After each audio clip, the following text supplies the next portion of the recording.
The following is a presentation of The Day.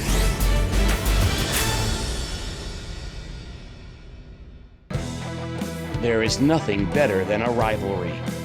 Two teams full of respect for each other, determined to win at all costs. Two teams who think they are the best. Two teams so familiar with each other, they mirror each other. Witness Stonington and St. Bernard's. Both have great guard play, as the Saints rely on the energy of Joe Beltran, the decision-making of DeAndre Williams, the versatility of Max Lee. For the Bears, it's the leadership of R.J. Parilla, the sharpshooting of Zach Scott, and the energy of Tyler Fidrich. Both have intriguing sides with the Saints' Nate Avery and Stonington's Jacob Geary. Both have dynamic coaches, as John Luzzy and Mark Jones have their teams playing their best basketball of the year. Competitiveness? Well, each beat the other once. And now, in their day at the Sun, they get to play the rubber match on the biggest stage of the year for the right to call themselves champions of the ECC. It's the Division II championship between the Bears and the Saints, and it's live on Game Day on theday.com.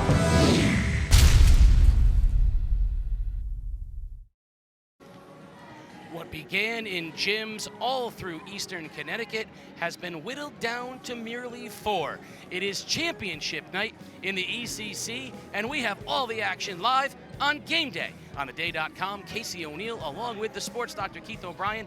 Game 1, the Division II championship in the ECC. Well, we finally made it to the Mohegan Sun, Casey, and the St. Bernard Saints looking for a three-peat at Division II level, and the Stonington Bears trying to play upset upstarts tonight. Well, a three-peat is a remarkable achievement, but Stonington beat them the last time they played, snapped that Saints win streak, and Coach John Luzzy's feeling pretty good about his team right now. Yeah, a little 51-50 win after a 14-game winning streak that the Saints had, and again, it's a rubber match. Anything that happen here tonight should be a good ball game. Well, the players certainly are in awe of the facility, as are we. It's a beautiful place to play, different than what they're used to, certainly in the Stonington and St. Bernard gyms. Yeah, a little different. The shooters getting a little feel for the gym out there, testing the three-point line, some of the depths and the baskets and stuff. But the kids are, it's a big ball game tonight. The kids will be ready to roll. And you never know who's going to show up when the stage is set like this. So let's talk a little bit about the players to watch in tonight's ball game. Yeah, sure thing, Casey. For Stonington, how about R.J. Parilla? Senior guard, three-sport athlete, is the heart and soul for this Bears team.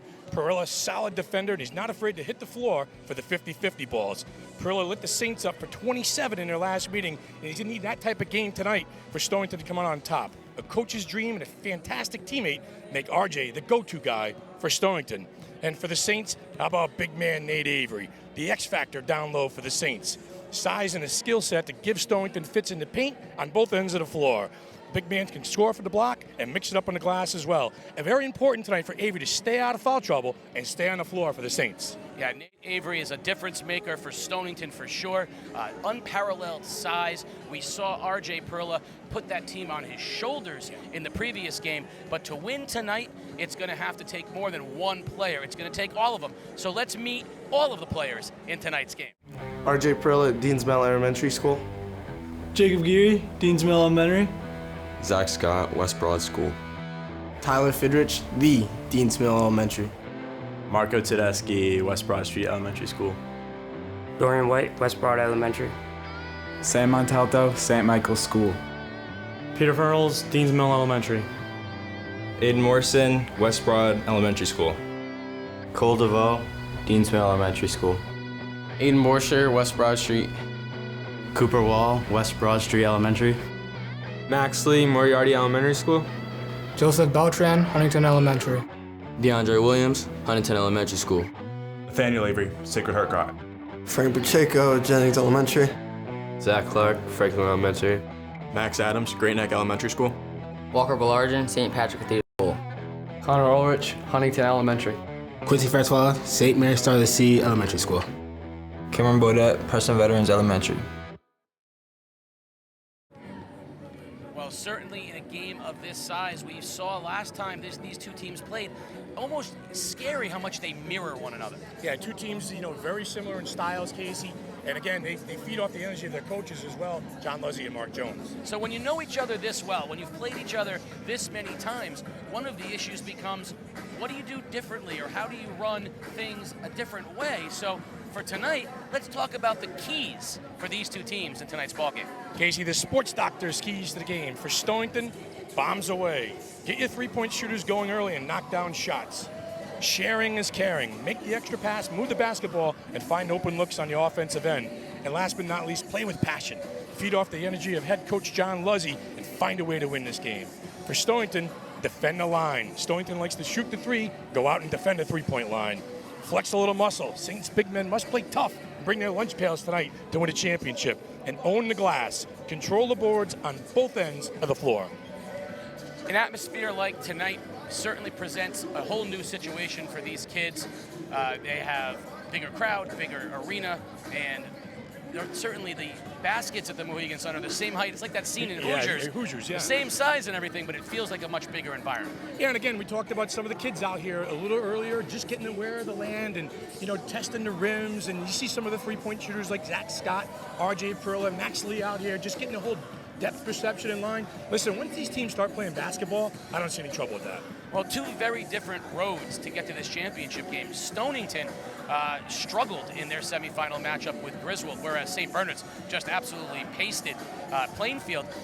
Which of those two roads is the better road to come to a final? Well, I think the tough road traveled is always the best road, and the shots weren't falling for Stonington against Griswold this weekend, but they kept working, and they kept working on the defensive end, and that's how they got here. As for St. Bernard's, well, everything worked for them against Plainfield. They made shots, they defended, so, there's no real advantage, but I like the path the Bears have taken to get here, and if there's a team that's going to be knocking off the Saints, it could be Stonington. Well, I talked to Coach Luzzy before the game, and he said, I think we're, that game against Griswold is what we needed. I told our kids, you earned your way here, and I said, yeah, but Coach, if you won by 20, you would have been saying, look what a great performance we had winning by 20. You use whatever you need to get your kids ready. Yeah, that's right. And you know what? Obviously, the Saints are going to use we've been here before, we're two-time repeat champs, we're looking to get a third title, and Stonington's trying to tell everybody, we belong here. Like I said, we've earned that right. We won a tough-fought game, we didn't knock down shots, but you know what? The shots may fall tonight for the Bears. I think really the difference maker between the two, you mentioned Nate Avery.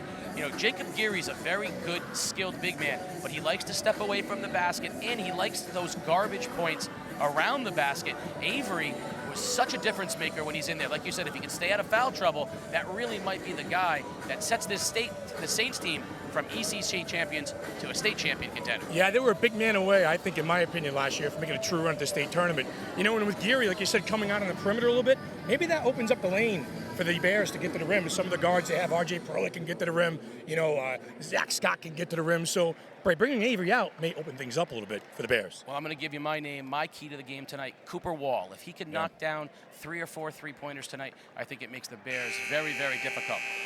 There's the horn, which means we're going to be turning it over momentarily to Bill Glennie, who will be the voice for tonight. And there he is. Take it away, Bill. 2019 ECC Boys Basketball Championships, brought to you by our official tournament sponsor, Core Plus Credit Union. ECC would like to thank Core Plus, Mohegan Sun, NFP Sports, and Heavy Hitters for making tonight possible. Tonight we present you with 2 games. Game 1 will feature the top 2 seeds in the Division II tourney. They split the regular season, were co-champs and Division III, and tonight is your rubber match. The top seed is the St. Bernard Saints, advancing to tonight's game.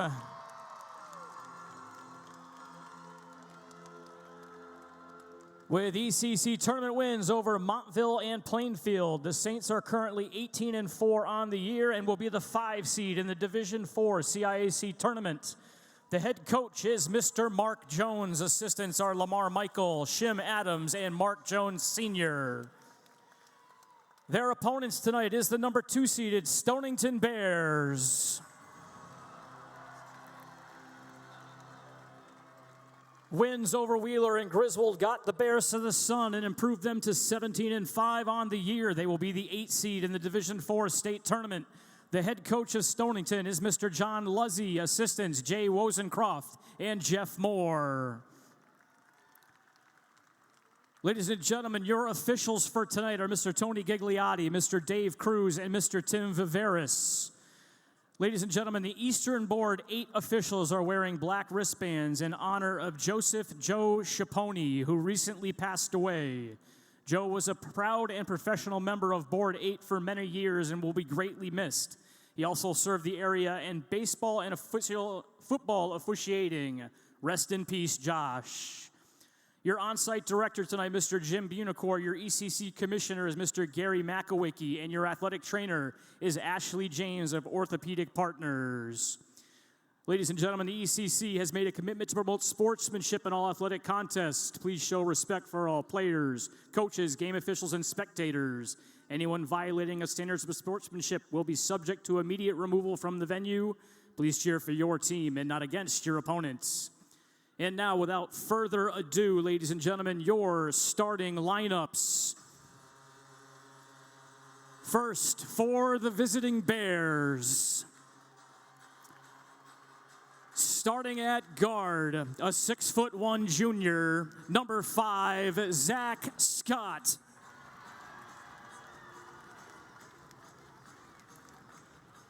Starting at guard, a 5'6" junior, number 11, Ty Fitterich. Starting at guard, a 5'11" senior, number 12, RJ Perilla. Starting at guard, a 5'8" senior, number 25, Cooper Wall. And starting at senior, a 6'5" senior, number 35, Jacob Geary. And now, ladies and gentlemen, introducing your St. Bernard Saints.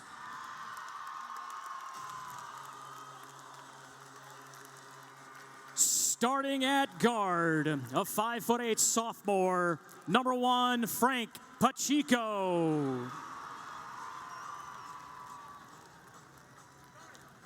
Starting at guard, a 5'9" senior, number 00, DeAndre Williams. Starting at guard, a 6'1" senior, number 3, Joe Beltran. Starting at forward, a 5'9" senior, number 20, Quincy Francois. And starting at guard, a 6'3" senior, number 5, Max Lee.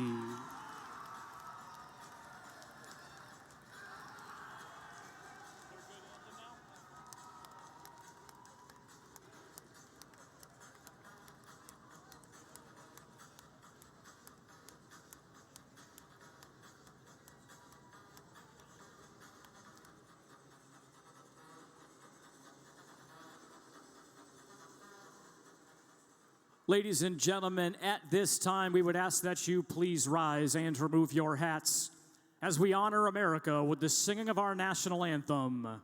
Tonight's anthem is being sung by the Ledyard High School Chamber Choir.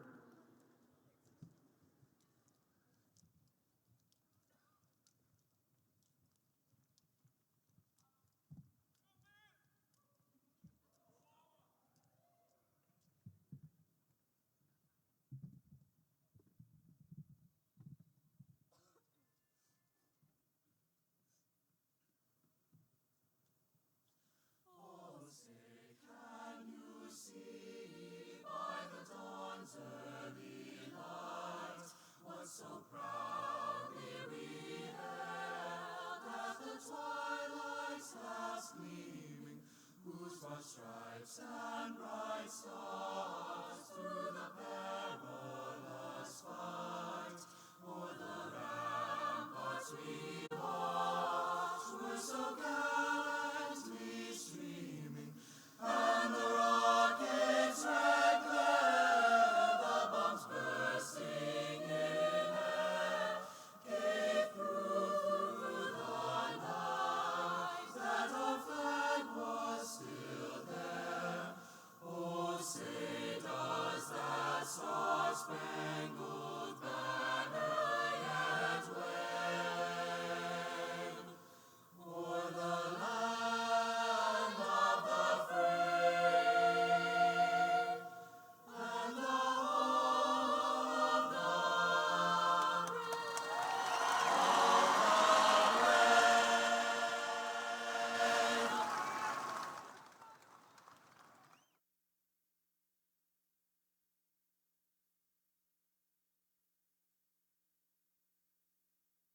is a production of the Day Publishing Company. If you'd like to support Game Day and help us continue to bring you the best in Connecticut high school sports, please consider purchasing a print or digital subscription to The Day at theday.com/subscribe.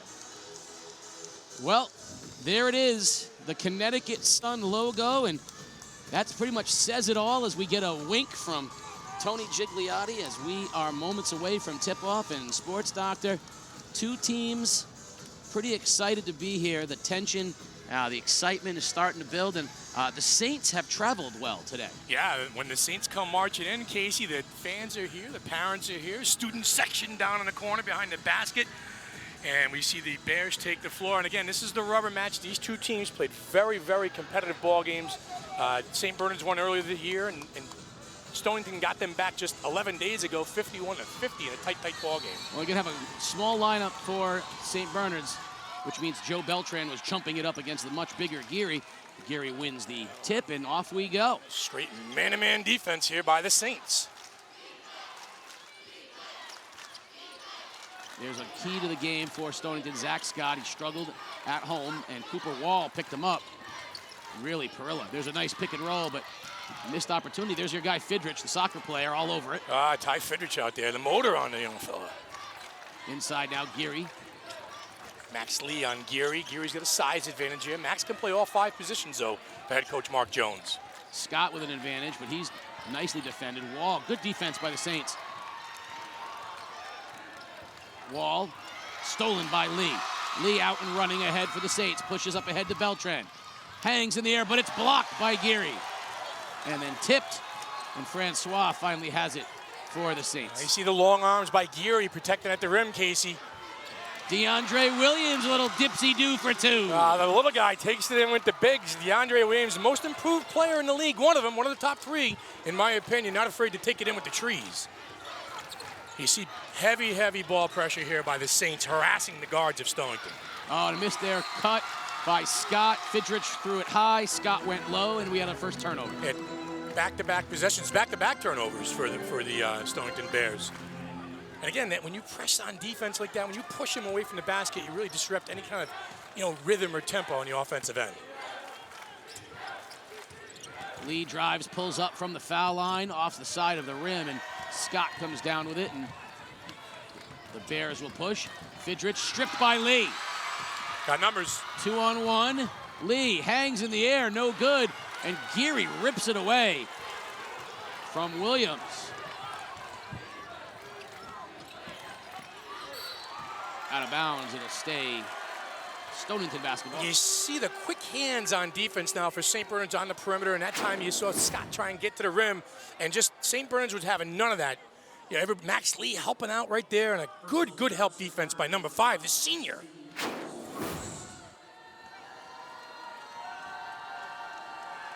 So he'll shoot 2.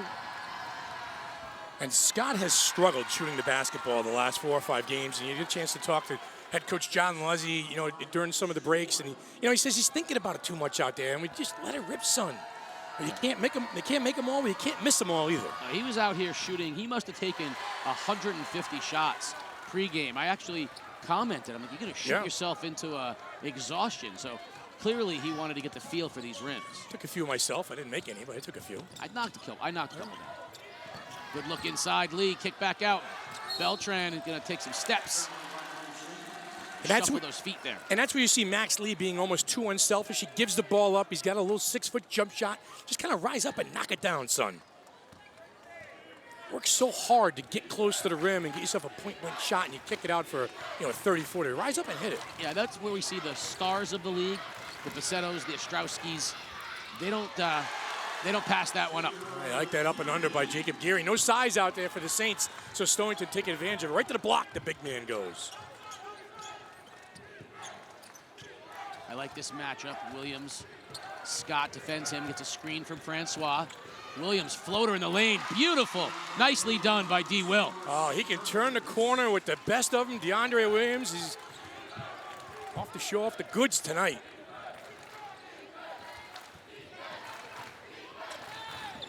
Two teams who are so, comfortable playing against one another. It's really like watching two experienced heavyweights just kind of feeling each other out here in the early going. Scott, too high. up ahead. Beltran ahead of the pack, and the easy layup finish. The turnovers are going to kill you in this ball game. Right now, the Saints jumping on every 50-50 ball, and some sloppy passing for the Bears have led to a couple buckets here early going for the Saints. Pacheco's doing a great job on Perilla, and Scott being hounded as well. Now he jump on Wall. Stonington really needs to protect the basketball. Fidrich all the way to the basket. Can't get it to go down. Somehow gets his own. Scott for three. No good. Geary strong under the basket. He'll draw the foul on Beltran. The much smaller Beltran trying to battle inside with Geary. And that's not a winning proposition there. Good position on the back end there by Geary. Like you said, Joe Beltran's had to hold him down, grabbed his arm. Quick inside. Geary's going to be the guy. You're going to see Nate Avery in this game soon, or else Geary's just going to own around the basket. Nice job that time by Perilla, jumping out and not letting Williams turn the corner. And on cue, look who's going to the scorer's table. Oh, DeAndre Williams has found his way around the basket. Third time, beautiful move. Perilla, pull up. No good, and Lee clears. Oh, bad outlet pass, picked off by Cooper Wall. We gotta find a shooter. There's Scott from the line. Bank shot, no good. Wall comes down somehow with a rebound.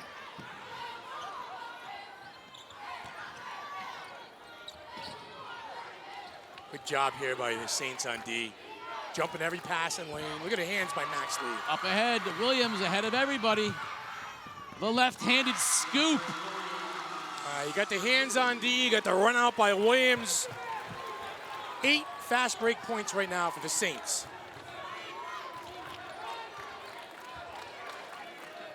Stonington's trying to work the interior, find a mismatch with Geary, but the guard's hands have been so good. Scott inside, Geary. Lee tries to hound him, but he can't do anything about it.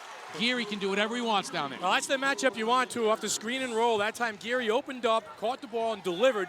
Had the smaller Max Lee on him, but found his way to score at the rim. DeAndre Williams, 8 points thus far for the Saints, leading scorer. Oh, Lee all the way to the basket. Beautiful screen. Lee gets all the way to the basket. There's the take you're looking for from Max Lee. And right now, too many scoring opportunities at the rim for the Saints. Too many layups. Dumped inside, Geary. Francois is going to try to guard him. Backs him in. Kick out. Scott drives. Nice look underside to Geary. Can't finish.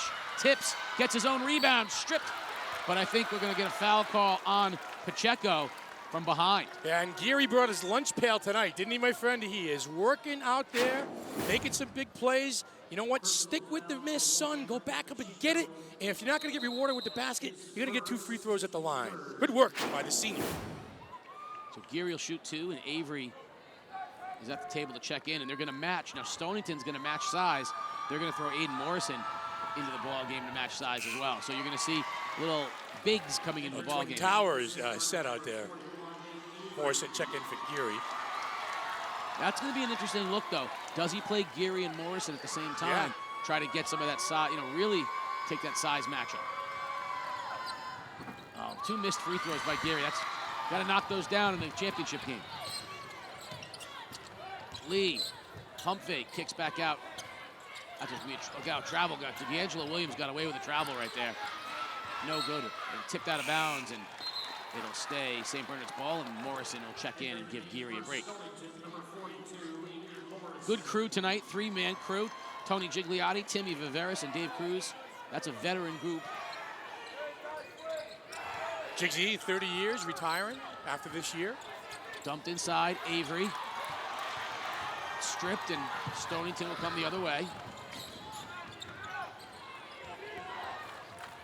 Pacheco harassing the guards. A little bit of a matchup zone out there. Pacheco going to guard the guy up top and switch off with Max Lee.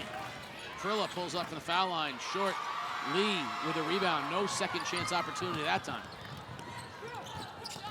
Oh, they trap Beltran. Now kick up. Williams will forego the 3. Drives. There's that hangs in the air. Short. And Morrison comes down with a strong rebound. He's a tough kid underneath there. Number 42. Scott over Avery, but Avery may have gotten a piece, and Lee clears. Zach Scott cannot get one to fall. Dump inside, there's Avery, back to Pacheco.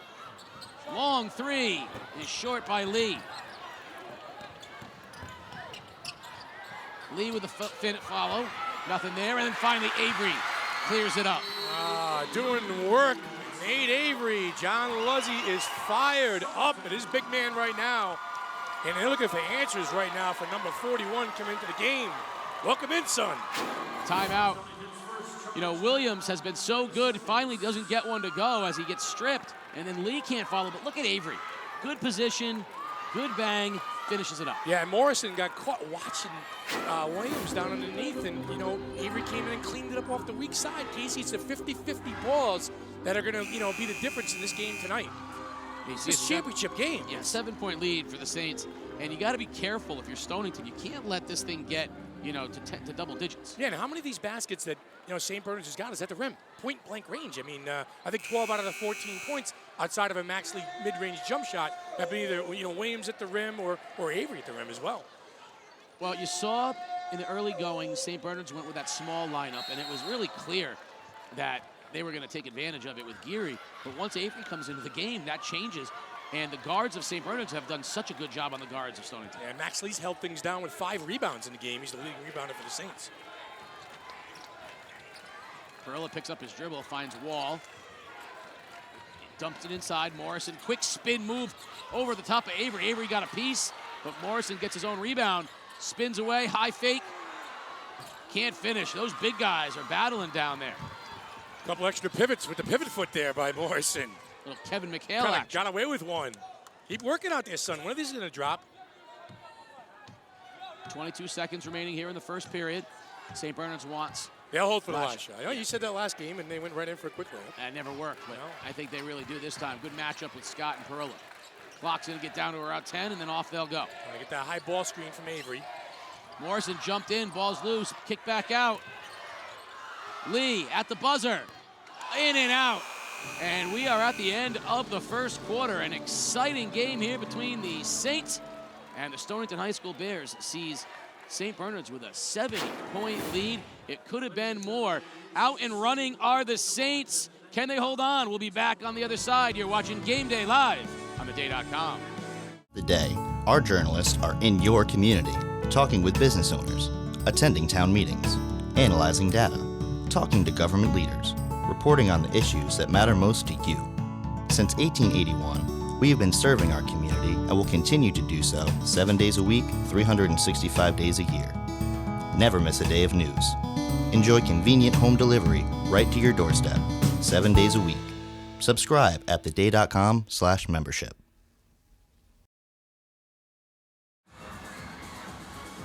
Well, Coach John Luzzy wants to talk it over. His Stonington High School Bears got off to a good start inside with the size of Jacob Geary, but since then, the guard play of the St. Bernard Saints has really taken over this ballgame. On both ends, defensive and offensive. And, you know, Casey, a little sloppy play by Stonington.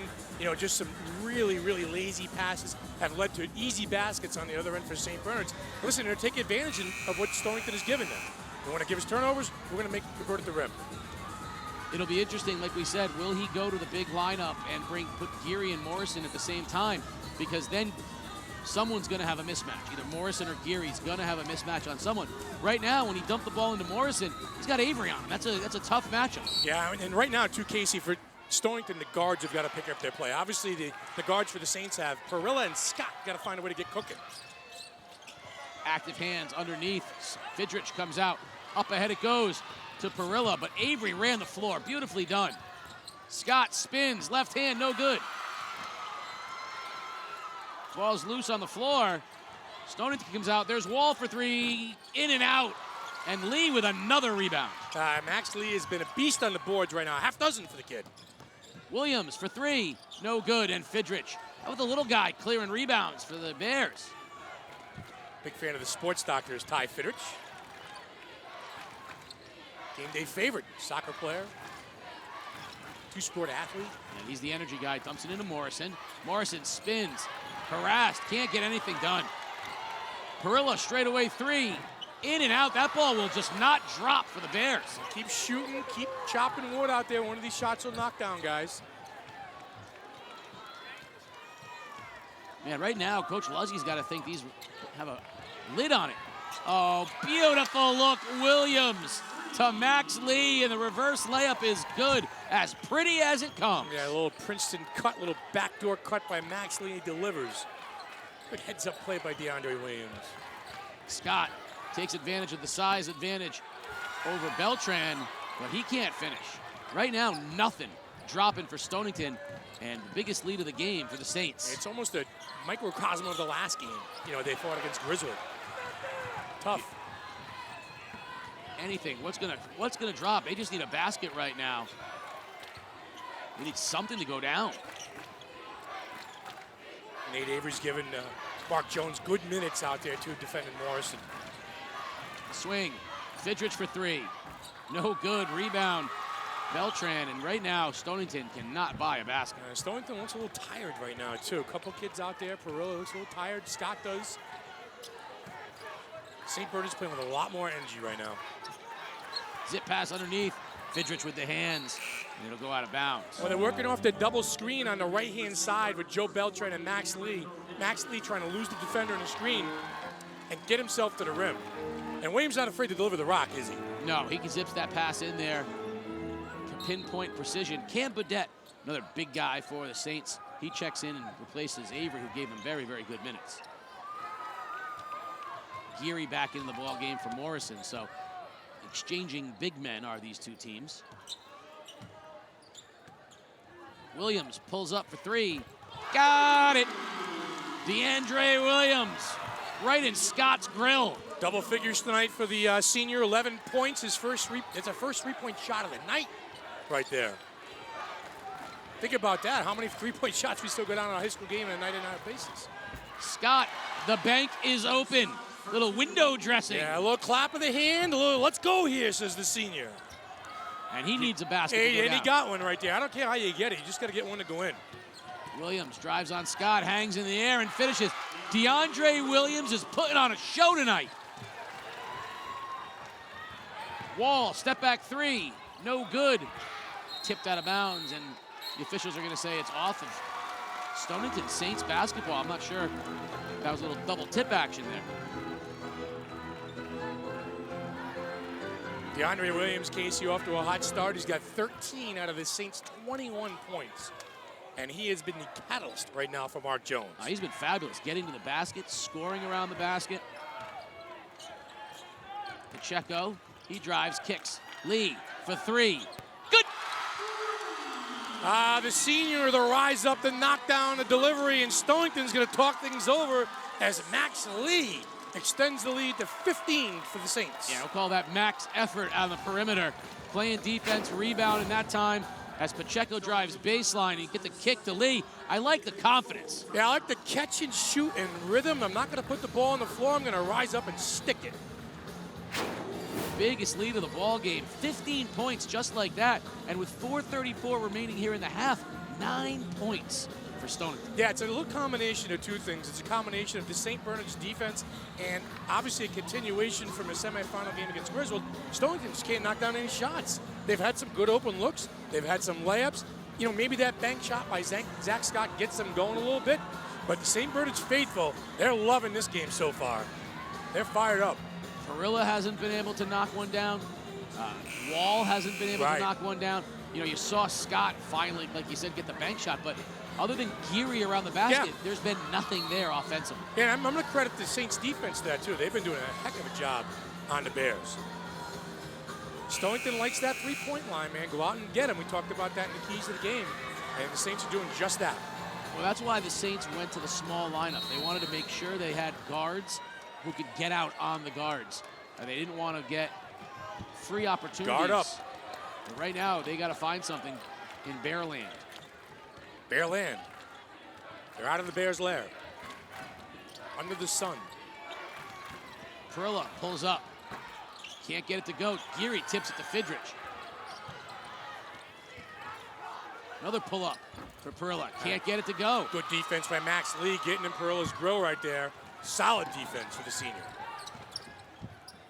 Williams foregoes the three. Now step back. Good defense, Fidrich. He got a little shake and bake to his game, doesn't he, DeAndre Williams? Am I going to shoot the three or am I going to go to the rim? He's had different hair each time we saw him. Perilla with the steal. Out in front of everyone. Big basket off the steal by R.J. Perilla. You know, he did everything right in that last game against them. 27 points in their last meeting, you're correct. Yeah, he has not had anything fall. Maybe defense. There's another steal by Perilla. We're going to get a foul, though. I think we're going to get Lee reaching in behind. No, you're going to get Perilla. Late whistle that time. Dave Cruz on the call, veteran official. I'm not sure Perilla likes it, rocking the Rambo. Salami from the White. Yeah, that's right, from the White Shadow, Carver High School. Yeah, I don't think Perilla liked it, but not much you can do about it. Kick out. Beltran will launch the three. Good. 3 for number 3. And that three-point line is a difference maker, Casey. And right now, St. Bernard's with 3 three-pointers. None for Stonington. Perilla. Wall with an open look. And he knocks it down. Finally, the nice ball reversal that time by Perilla. And Cooper Wall drains it, and he was big in the last game with these two teams. And I watched him out there shooting before the game. He's got a gorgeous stroke. He just needs an open look. So he needs the kick so that he can get that shot. Yeah, and he's picked it up as of late. He's averaging over 13 points in his last 5 games. Oh, beautiful cut. Underneath, Bodette puts the ball on the floor and finishes. I like the move. Lee saw him, but Bodette savvy around the rim. Yeah, stick with it. Stick with it. Get yourself 2 points. Right now, Stonington trying to spread the floor and find the open shooters on the perimeter. We're going to get a blocking foul on Beltran, and Perilla had to earn that one. He had him beat baseline and spun back to try to kick to Fidrich, but Pacheco did such a good job denying Fidrich. Perilla found himself in no man's land. Yeah, that was a good call, though. That was a good call. A little hip check by Joe Beltran. Jigsy was on the spot. Mark Jones didn't like it. What, you know, is there ever a call a coach doesn't like? Or does like it when he goes against his team? Never. Back to the small lineup are the Saints, and right away Stonington tried to get it into Geary. So right away you see Coach Luzzie's going to take, watch this, this is going to go for Jacob Geary right now. Yeah, a little, something at the rim, off the inbounds. Now he rolls, dumps in. Good job by Beltran, and good job by Wall. Perilla comes out with it. Easy, RJ, settle things down, get a good look. Try and get this lead maybe down to 10 heading into the locker room. Yes, manageable. You want it manageable. Big man is crying for the basketball down there, too. A little too much dribbling that time by Ty Fidrich. Jacob Geary is on the block. He was setting up shop.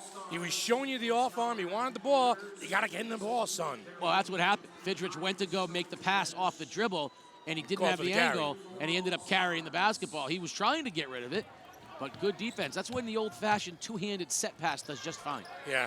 A lost art these days, isn't it? High school basketball. I've seen that all year. Everyone wants a little razzle-dazzle pass. A little bounce pass, chest pass. Pacheco. Oh, beautiful block by Geary. Saved in the corner to Lee.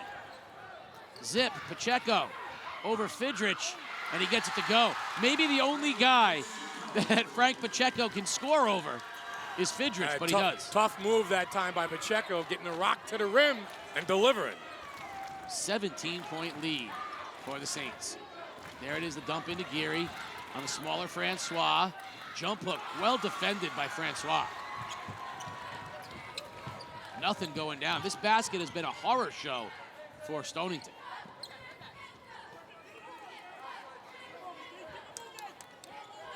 Williams right by Perilla.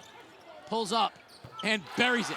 DeAndre Williams is on fire. Showtime for the senior. 15 points. Bringing his A game tonight for the Saints. Scott, pull up 3 straight away, no good. Stonington has a lid on the basket.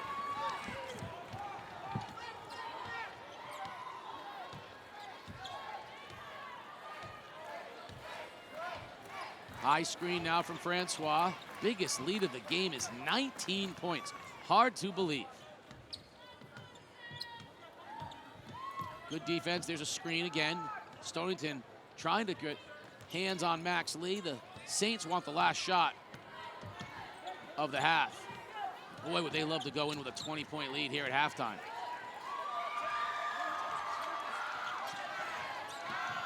There's Lee, kicks, Pacheco, well defended, back out to Williams. Williams, he's done everything else right tonight, hangs in the air, can't get it to go down, and there is your buzzer for halftime, but a 33-14 lead for the St. Bernard Saints. I don't think anything could go better than that for St. Bernard's. The sports doctor will talk with Coach Mark Jones and find out if Coach Jones is as happy about his team's performance as we think he is.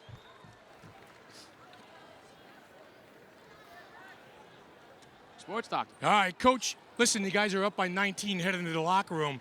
Talk about the defensive intensity you guys played with in the first half. No, they've been playing hard, man. They're competing, trying to hold them to one.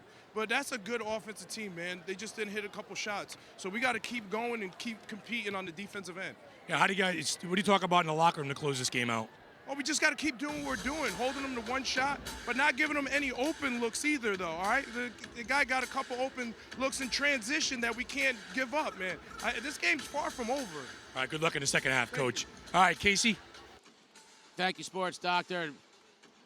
We are fortunate enough to have the ECC Awards ceremony here at halftime. These will be the Division 4 and Division 3 awards for the ECC, the All ECC Players Sportsmanship Award winners, and other various awards. And Bill Glennie, the PA announcer here at Mohegan Sun, will have all of that action for you as we will bring you the ECC first team, second team, honorable mention, and sportsmanship awards. But unbelievable halftime presentation here at the Sun. Let's take it away, Bill Glennie.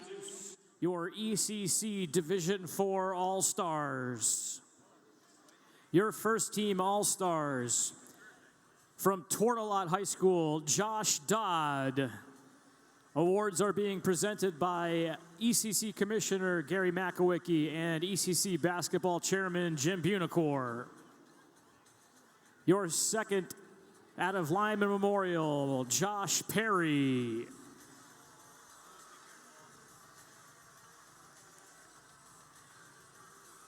Out of Putnam High School, Sebastian Ramos.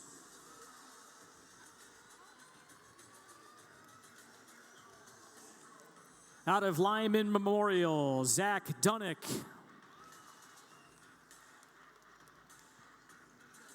And out of Montville High School, Zach Southard. Ladies and gentlemen, your first team Division 4 All-Stars. And your Division 4 honorable mentions. Out of Tortolot High School, Spencer Falone. Out of Putnam High School, Colby Livingston. Out of Wheeler High School, Bowen Baker. Out of Lyman Memorial, Dylan Lucy. And out of Montville High School, Ethan McKinney.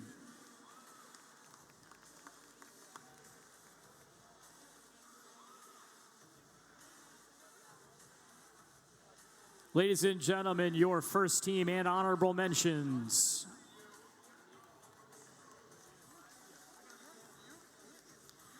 Now, ladies and gentlemen, introducing your Division 4 Scholar Athletes. Out of Putnam High School, Mike D. Colella. Out of Lyman Memorial, Jack Anderson. Out of Montville High School, Jason Chen. Out of Tortolot High School, Spencer Falone. And out of Wheeler High School, Seth Jones.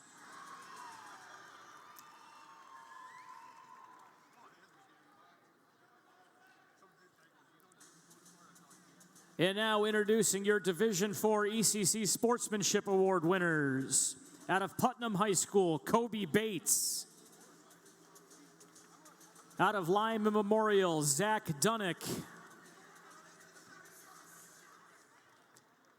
Out of Montville High School, Ryan Champagne.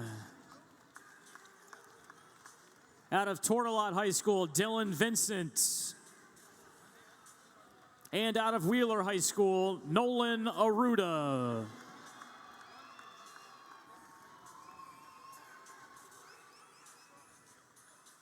Ladies and gentlemen, your Division IV first team and honorable mention, as well as Scholar Athlete and Sportsmanship Award winners.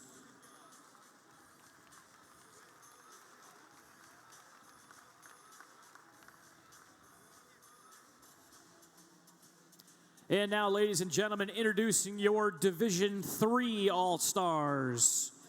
Your first teamers out of St. Bernard's, Max Lee.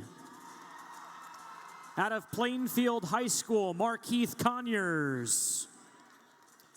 Out of St. Bernard's, Joe Beltran.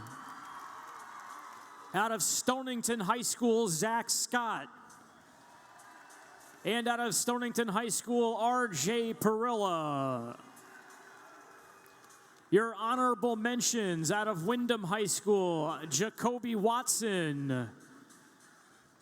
Out of St. Bernard's, DeAndre Williams. Out of Stonington High School, Jacob Geary. Out of Griswold High School, Pharaoh Curtis. And out of Griswold High School, CJ Matson.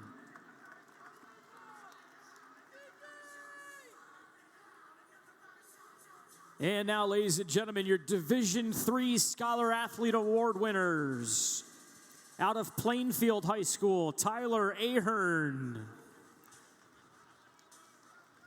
Out of Griswold High School, Mike Sims.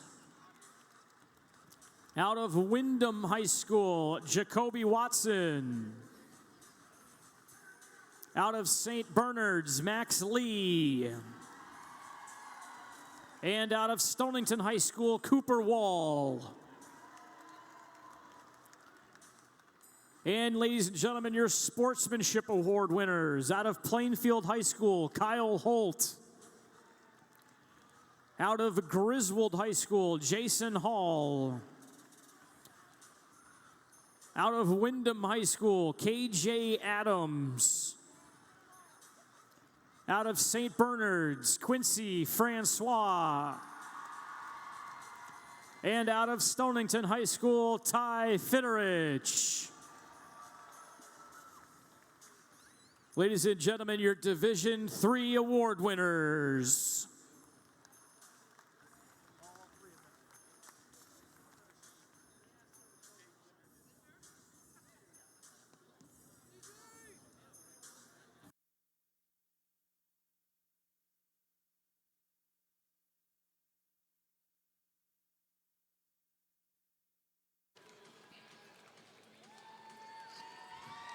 Well, you know, Sports Doctor, good sportsmanship here. Yeah.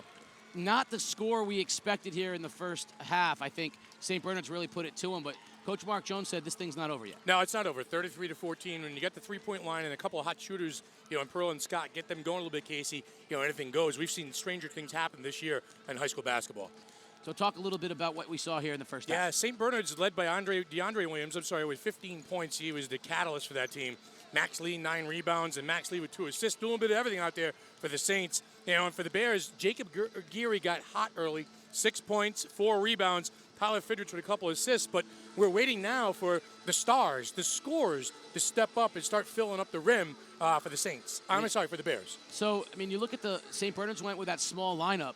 Obviously, it's working. They have a big lead, but it doesn't work if Max Lee isn't the big guy for the Saints. 9 rebounds. For essentially a guard. Yeah, he does a little bit of everything out there. And, you know, when the Saints had that small lineup, you know, Geary had some success early, but it's just the other guys that got to kind of kick in and contribute. You saw Scott had a bank shot go down. Perilla, who scored 27 points back on the 15th of February to really single-handedly beat the Saints team.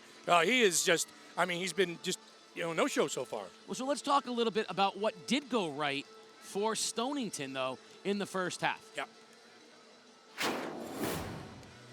And you see here Jacob Geary doing some work at the rim. He said 6 points early, doing work there on the inbounds, and just kept working and working and working down low. He was the difference maker early. You talk about Zach Scott, got himself going finally, and then the run out, a couple of back-to-back trips for Parilla. He had to find himself a way to get cooking as well. You see the delivery here, the 3-point shot in the corner by Cooper Wall. He's another one of those guys that's got to get moving. And as for DeAndre Williams, well, he did a little bit of everything in the first half for head coach Mark Jones. Turn in the corner, the finish over big man Geary, the shake and bake, taking his man off the dribble, and R.J. Parilla, and there's a little George Gervin scoop shot, the finger roll as I like to call it, and then on a run out as well. DeAndre Williams, 15 points, just leading the way and playing with a lot of emotion and a lot of energy, and tossing the 3-ball as well. No wonder why you got a 19-point lead, St. Bernard's. DeAndre Williams bringing his lunch pail tonight. Yeah, it really was the DeAndre Williams show. A little bit of everything. The step back, the scoop, the three-pointer. What didn't go right? Now, on the other side of things, Stonington has to find a way. Now, maybe it's just a switch over in baskets can do it for them at this point. They just need some luck. That was the lucky basket on that side. There was no lid on that rim for the Saints in the first half. Let's see if it's off for the Bears in the second half as well. Well, they'll have the first possession. Cooper Wall will inbound right in front of our table. And really, you never want to say that any one possession is too important, but they really need this first possession to come up positive here in the second half. Right now, Casey, it's all about baskets and stops, and no turnovers. You can't give the ball up here in the second half. You're down by 19. Basket, stop, wash, rinse, repeat. Yeah, you got to chip away. There is no 19-point basket.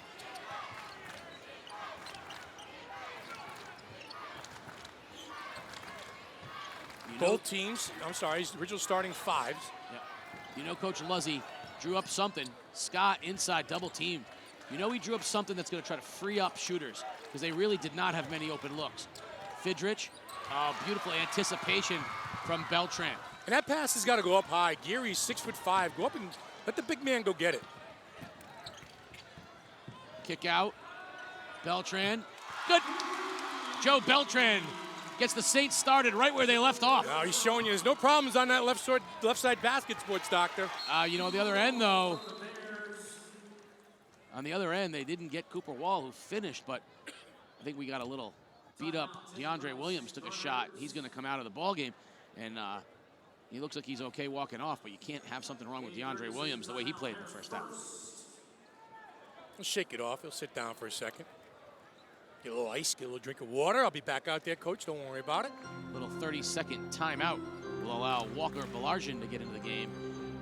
So the good news for the Saints, knocked down a triple right off the bat by Beltran, but great job by Wall running the floor, looking for their transitions. That's what we saw Waterford do so well in the semifinals, an attack off the opponent's make. Yeah, again, easy baskets, easy scoring opportunities. In Stonington, they had them early with Geary, but they didn't really do anything on the break, Casey. R.J. Parilla converted early, later in the second half, but that's a good start right there on the offensive end. Just kind of sew things up a little bit on the defensive end. So they're going to wipe the court. Saints will have the basketball with a 20-point lead. And you see some little man pressure here with Parilla. So token harassment on Max Lee. Max Lee has played all 5 positions this year for Coach Mark Jones. Center, forward, guard, point guard. Done a little bit of everything. Oh, and there's going to be a turnover, but Parilla beats Lee to the ball, and he's going to get 2 free throws instead. So Balargian with a bad pass, but you see, Lee thought it was going to be a backcourt, and then he realizes Parilla, one of those 50-50 balls, and Lee, he got all ball. That was all ball. That is R.J. Parilla being rewarded for his hustle to the basketball. Yeah, that was all ball there, Max Lee. Good hands team right there. I like the call. Back-to-back fantastic defensive efforts. First on R.J. for tracking that ball, and then Max Lee to get down and stop him from scoring. I like the call because you're rewarding Parilla for going down, and those are the balls you do in practice. You put the ball at midcourt, you get 2 kids going after it. Who wants it the most? Go get it. There's the hands. And there's something else that I think John Luzzy probably said at halftime is their defensive intensity needs to pick up. Yeah. They need to harass St. Bernard's the way St. Bernard's was harassing Well, them. you're down by 20. I'm sorry, you're down by 19. You got to take a few chances. That's just the way you have to get back in the game. You might leave yourself exposed on the back end, but you got to take a few chances. Lee pulls up and misses off the side of the iron. I think that was a I want to get you back kind of a shot. Sure, yeah.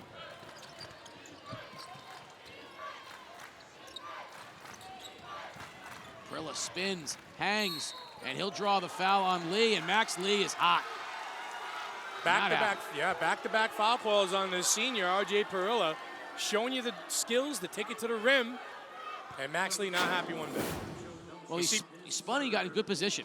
Yeah, he fouled him, too. He reached across his body and hit his body. And I think what Max Lee's talking about is the play on the other end, where I got hit down there and wasn't called. I think he wanted the arm bar on Perilla, but the reality is once Perilla's in the air and you reach across him. Again, we talked about this all the time. Nobody ever thinks they foul anybody. I mean, you're a coach, too. You've seen it on Saturday mornings. I didn't hit him. I didn't touch him. And I'll tell you, officials love it. They love it when kids tell them that they got it wrong. Yeah, it was all ball. I didn't hit him. I mean, travel was zero step. I didn't walk. They love it so much. And nobody ever travels and nobody ever fouls. Your kids are the same way. Mm-hmm. Coach Casey over there. Lee stays in the game. It'll be interesting if Stonington attacks. Get a little hand check on Geary. Got to switch off that high ball screen. That's a mismatch right there. Geary against Joe Beltran is so much faster than Jacob Geary. Can take him off the dribble. Jake caught up in no man's land up there. You know, St. Bernard's, with their guard play, they can create mismatches out there. 5 ball handlers. Good defense by Perilla. Nice defensive effort right there. Lee all the way to the basket, over the top of Perilla and Geary. Mad Max says, take that. I'll take matters into my own hands and finish at the rim. Stripped by Pacheco. Guys are letting them play out there a little bit now, getting a little rough. A little bumping going on out there, some loose balls, some hot heads. Ty Fidrich, he can take the punishment. He's a soccer player out there. Huh? You know, you didn't see it because it was off, away from the action. But after Perilla went down hard on the ground on that drive to the basket, so while the Saints are fast breaking, DeAndre Williams of St. Bernard's reached down and helped him up. Yeah. That's a class move right there. 5 sets, a quick 5-second violation. All right. That's a 4.85 second violation. That's right. Round up. 5-second calls, 3-second calls. You don't see a lot of them anymore in today's game.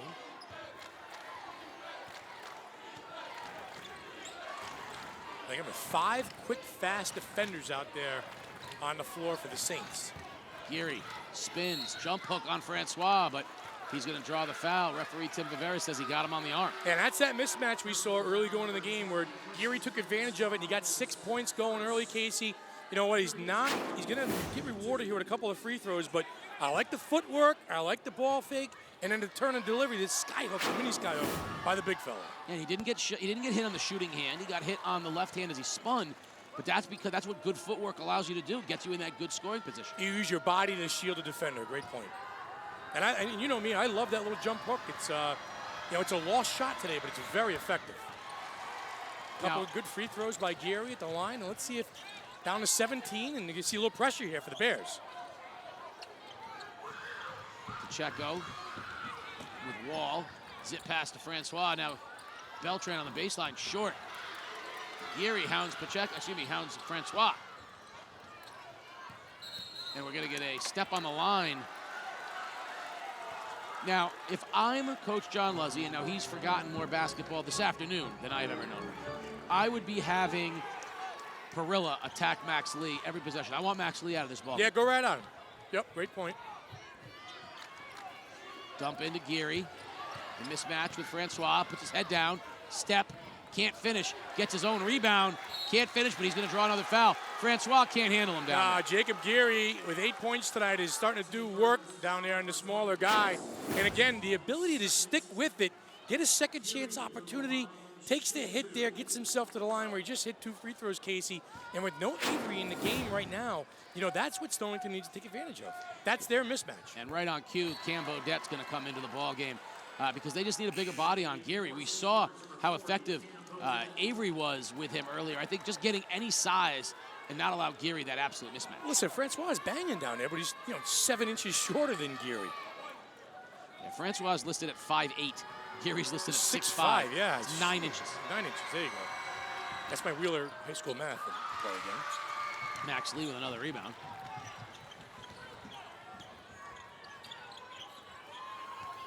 Feels like Stonington's done a lot of work and it's still 16. Yeah, they've only trimmed 3 points off the halftime lead.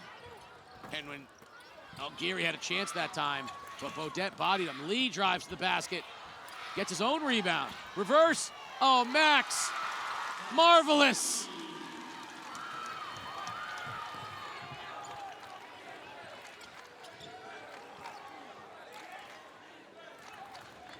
Dump into Geary. This time he's got Bodette on him, and Bodette's not letting him move at all. Got to get out of there. Got to put some shooters on his side of the floor, Casey, and do a little inside-outside basketball. Fidrich for 3. Good. A big shot there for Ty Fidrich.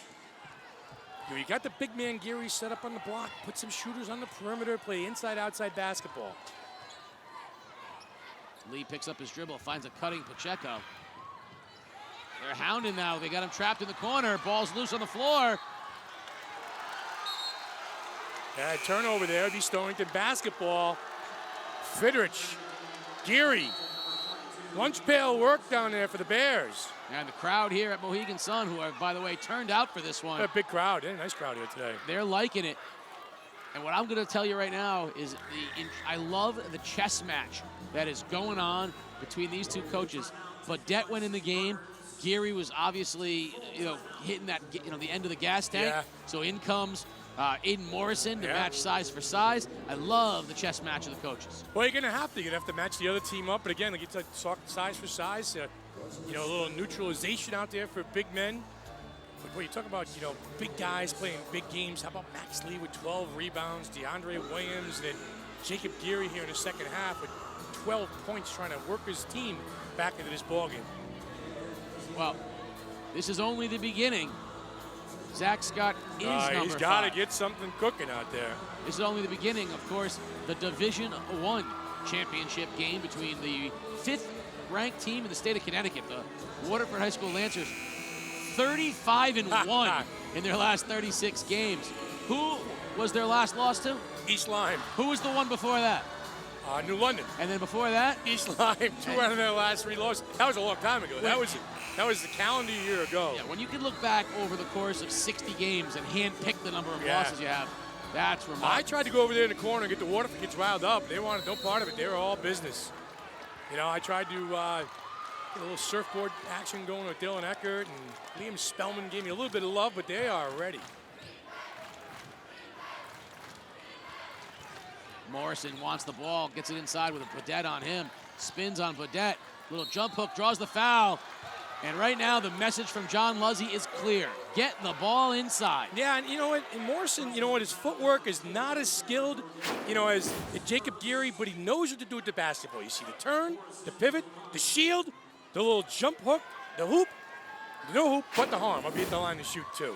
I hate looking forward to next year, but this Stonington team is going to be intriguing again next year. You're going to bring back 2 good guards in Zach Scott and Fidrich. You're going to bring back a big guy in Morrison at 6'5", and I love Dorian White, the freshman, at 6'1". So Stonington's going to be an interesting team again next year. Beltran, open look for 3, shorted it on the floor, Bodette and Scott, and it's going to stay Saints basketball. Now listen, 50-50 balls and rebounding right now. St. Bernard's beating Stonington to the punch, and those are some of the small things that Stonington is going to have to do to win this game. Big defensive stand here now for Stonington. They've trimmed off 5 points just about. Got to keep it here. Pacheco, wild shot, but he's going to draw the foul. How do you foul the little guy going to the basket? Well, and you see right now, Morrison's not even covering Bodette on the perimeter. He's kind of lagging off of his man. He's almost playing help defense. That time, just a step slow to get it, Pacheco, but it good help defense that time. But Morrison's not respecting Bodette in the perimeter at all. 10 inches Morrison has on Pacheco. What I'd be screaming ain't afraid of that, though. Just hands straight up. Hands straight up, yeah. Yeah, once you swat down on a player, once you reach in, Foul. it's automatic whistle. Every time. But I didn't touch him, Coach. Of course not. My kids yelled at me, Yeah, I didn't touch him. foul I didn't know. I said, yes, I you did. swatted down, but I didn't hit him. Scott picks up his dribble. I got to get to one of your games on a Saturday morning. Oh, you'd have so much fun. Oh, I'm telling you. You'd have more fun. Oh, quick trigger three, no good from Scott. Great box out. Wall comes down with a rebound. He spins. Pump fakes. Great defense here by the Saints, Casey. Just jumping every passing lane. No clean looks for Stonington on the perimeter. Pacheco with the little cheapie, the little nickel dimer on the outside, but I like the aggressiveness right now of this St. Bernard's defense. Yeah, and that's a tough foul right there on Pacheco because Stonington was completely out of sync, and that really just gave them a break because Perillo was just going wildly. They were trying to run off of screens, and there was nothing there. Fidrich drives baseline, finds Perilla. Too strong. A set shot there, Perilla. Settle things down. Shoot a jump shot. A shot there. Bodette running the floor. Oh, boy. A little block and a little brick and a little stuck ball action right there. Morrison. Let's get that ball out of here. They call a foul on that? I think they're going to call a foul. Wow. With the body underneath maybe on Morrison, a little clean out on Bodette. But that was a good block. Up top, okay. Down below, not so much. Bodette will shoot two. In and out. I'll tell you. Ball don't lie. This basket down here is ball tough. Is tight. You know why? It's a half an inch smaller than the other basket. Yeah, that's right. You didn't know that. That was in Hoosiers? No, it's the same. That's the same. The same size in Hoosiers. One of two. Well, St. Patrick's Day Leprechaun, one basket's bigger than the others. Perilla's going to have to find a way to get going here. They got a tough defender on him, and Max Lee. Drives baseline, hangs in the air. There it is, right on cue. Yeah, well, inside-outside basketball that time. Morrison gave up the Perilla, took baseline, took his man off the dribble, and Max Lee got himself to the rim, an easy bucket. Casey, this lead is 15 right now. Need a stand and another score. Just keep chipping away.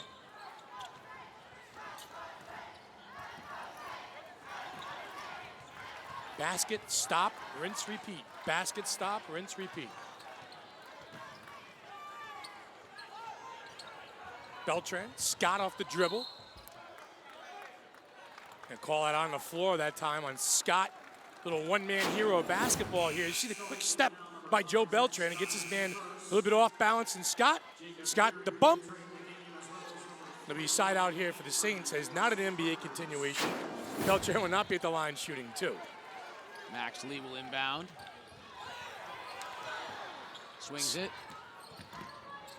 Good hands by Wall. Yeah, Wall's been jumping every passing lane right now, Casey. He's got active hands out there. Up top now. We got word from tournament director Jim Bunicor. The official attendance right now, this second, the official game one attendance, 1933. Not bad. High arcer tipped by Lee. Kicks it back out. Beltran wide open three, short, but Avery goes up high, and then Fidrich hammers him, which is the only thing the little guy could do other than jump on his back. Get a step ladder and get on top of number 41. That time Avery went right over the top of Jacob Geary, just kind of outworked him that time. Geary's got to find a body and put it on number 41. That's easier said than done. Yeah, That's he's a lot a of big body. man, yeah. Well, Fidrich went for the steal. Williams instead, floater, in and out, no good, gets his own rebound. The Saints are just outworking the Bears right now. Bad pass by Lee. Scott up ahead. Perilla with the finish, running the floor. RJ. I like the look by Scott on the break. The recognition, 2 points at the rim. Lee drives on Geary. Good no call, and Avery has it stripped. Up ahead now, Fidrich looking. This is the closest they've been in a while, 13. Boy, they can try and get a three-point here, Casey, and cut this thing down to 10, be a big quarter. Geary, no foul call. And Lee throws it ahead. That's a brilliant play by Lee to throw it away. But Scott will track it down. Scott spins, hangs, no good. Geary. And they are letting him play. It looks like there was a lot of contact. 14 seconds remaining here in the third quarter. Stonington had a chance to get this thing to 10, believe it or not. 13 rebounds from Max Lee out there tonight, Casey. He has done a little bit of everything for his team. Nate Avery gets a rest. Baudette back in. Good inbounds now, Pacheco. He's quick with the basketball. They want the last shot, 10 seconds remaining. Pacheco kicks. Beltran from the corner, no good. Short, Wall brings it down. 3 seconds. Stripped by Beltran at the buzzer. No good. We are at the end of 3 quarters. 1 quarter remaining before we declare a champion of the ECC Division II. The crowd is thrilled, and the Saints are happy. Stonington trying to run and cut it close. Can they get all the way back? 4th quarter action. You're watching Game Day live on theday.com.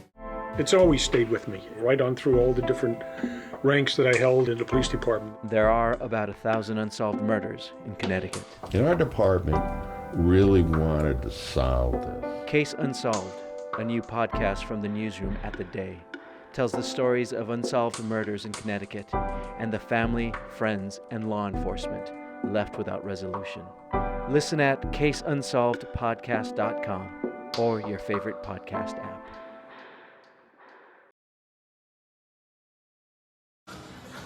About to start the 4th quarter here at Mohegan Sun. The St. Bernard Saints saw their biggest lead of the game whittled down to 13. And Stonington trying to claw their way back in it. And you've got all the action, of course, live on Game Day.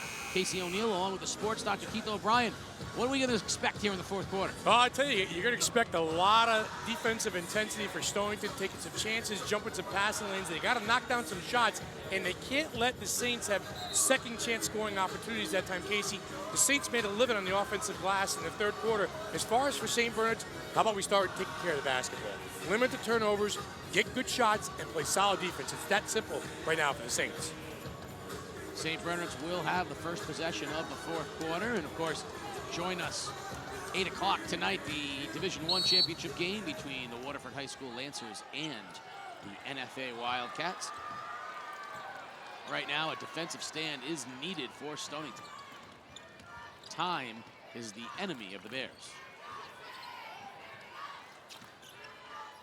Oh, beautiful step-out block by Geary, but Baudette underneath gets his own, puts it back, can't finish. It's a wild scrum, and out of the pack comes Perilla. Missed opportunity for the Saints. The high ball screen here from Geary. Had him open on the slip that Perilla didn't see him. Faces up, now backs into Baudette, spins, gets him in the air. Perilla's got to do something about that headband. It keeps got to get coming a off. shooter over there on his side, though, just to free things up a little bit. Sloppy.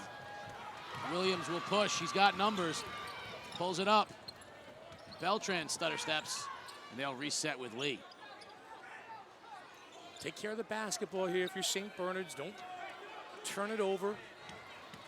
Williams right by Wall. Left-hander over Geary, no good. Strong rebound.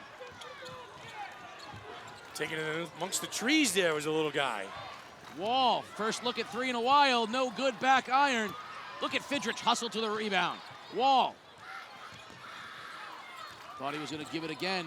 Perilla pulls up baseline. Oh, RJ, nothing but the bottom of the net. Oh, there you go. A little second chance scoring opportunity. RJ Perilla delivers the goods. He now has 11 points for John Luzzy and the Stonington Bears, Casey. And we see a little trap here put on by Stonington. Beautiful job. Get it to the middle of the floor. Reverse the basketball. Pacheco right back from Lee. In the air. Basket is good. And the foul. All 5'7" of Frankie Pacheco is going to the line. Well, how do you run a high ball screen with one of the smallest guys in the court? Well, there you go. A little give and go action. Lee to Pacheco in the trees. The delivery and one. Just that little bit of a head fake. Just a little pump fake was enough to get Perilla out of position and knock it down for the sophomore guard of St. Bernard's. You got Pacheco and Williams out there, not afraid to do dirty work and get to the rim. Perilla drives, hangs, and scores. There's the R.J. Perilla that we saw in game 1, and Coach John Luzzy wants a timeout. Yeah, set things up. You're only down by 11 with 6 minutes left to go. And if that's what it's going to have to take right here, R.J. Perilla clearing out, sees the floor, the quick step, and it's the run through Casey through Barnett at the rim for 2. R.J. Perilla, 27 points back on February 15th. Let's see if he can muster a little bit of that up in the last 6 minutes of the game. Well, they're happy about it right now. The Bears are starting to creep back in it. And if you were wondering right now, man, I wish I could get in the huddle and find out what John Luzzy was saying in this huddle. Well, guess what? In a couple of days, you're going to be able to because of the fabulous help that we've gotten today from the crew of the Mohegan Sun. It's going to allow us to do Wired Zone. On top of bringing it to you live, you can look for the Wired Zone presentation. Coach Mark Jones mic'd up, Coach John Luzzy mic'd up. We'll see in the huddle, in the locker room, we'll see it all. I say with these two coaches, Mark Jones and John Luzzy, there's going to be one heck of an edit job being done by Peter Wapia, producers in the back and all the guys in the truck. But these are two passionate, intense, big-time basketball coaches. I mean, John Luzzy has built this program from the ground up in the last 5 years. You talked about getting to Stonington, and the balls weren't even, they weren't inflated. They were all hanging on the rack. And Mark Jones, we know about his pedigree. He played ball at NFA. He played ball out of Dayton. He beat Dwayne Wade when Dwayne Wade was at Marquette, when he was at Dayton. So he's done it on a big-time level as well.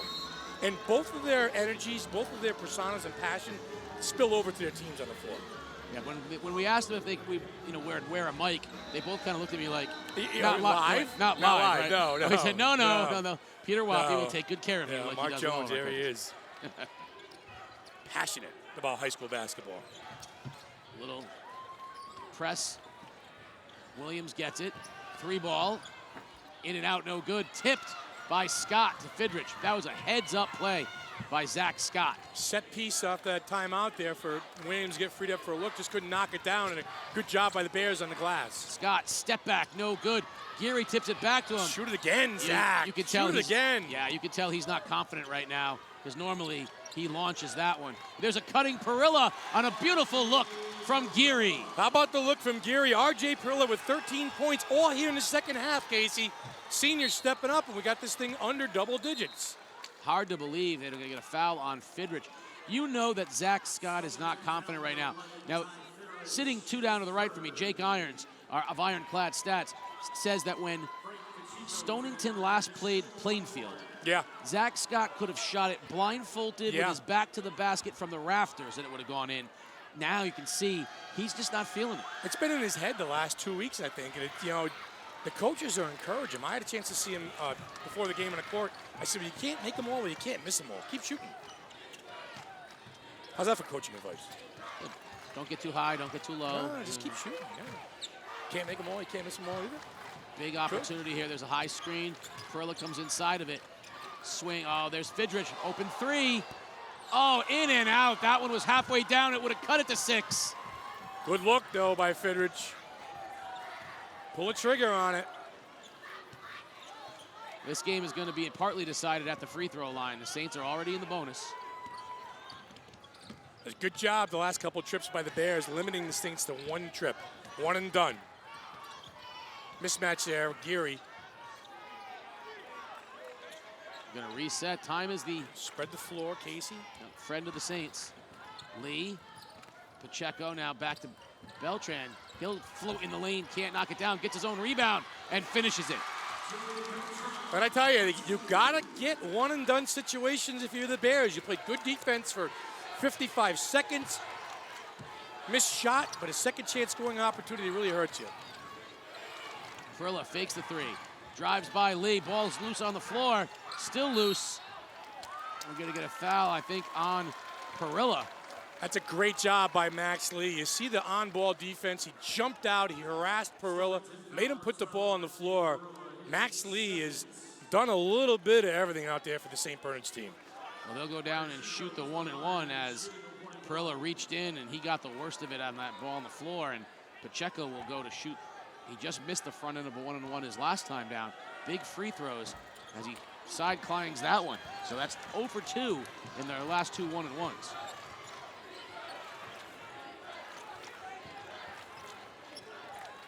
They need a clean look.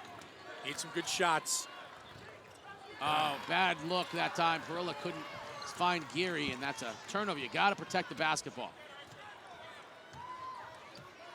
I'd like to see RJ pull up from about 10 feet and shoot that basketball. Lee hangs over Geary, no good. Wall pushing it up ahead. Parilla spins, sidestep, and we're going to get an offensive foul against RJ Parilla as Pacheco got position. Now you saw Parilla get caught in no man's land a little bit. Tried to run a cross step, little crossover, little Euro step, and Pacheco was waiting for him. Sat there with the body, took the hit, and another turnover, back-to-back trips, back-to-back turnovers for the Bears. That's not what the doctor ordered for Stonington. Yeah, they had got it down to 9. They had a three-pointer almost all the way down that would have gotten it to 6. Instead, it's back to 11, and you can feel St. Bernard's with 3:23 is about to live at the free throw line. Yeah, you spread the floor, put your guards out there, the ball handlers, spread the floor, make them come out and get you. And if you don't have a real good look, Casey, listen, pass on it. You don't need to shoot the 3. Get something at the rim. He was talking it over, and Coach John Luzzy's probably telling his kids it doesn't start for us until we make a stop on a defensive end. I'm sure Mark Jones is saying, listen, take care of the basketball. No turnovers. Spread the floor. You know, with St. Bernard's too, you get some good ball handlers out there. You know, Belcher can handle the basketball. Williams can handle the basketball. Lee can handle the basketball. Pacheco can handle the rock. It'll be interesting to see when they go to that small lineup again. Basically, your 5 best ball handlers who can also shoot the basketball. Yeah. Because at some point soon, they're not going to care about rebounding or anything like that. They're just going to want to be able to handle the ball and shoot free throws. So right now, yeah. I mean, you could see Baudet out of the game, or one of the other guys come in, and Francois or Belargin come into the game. But St. Bernard's, they're like 7 deep. Yeah. Good reversal, Williams.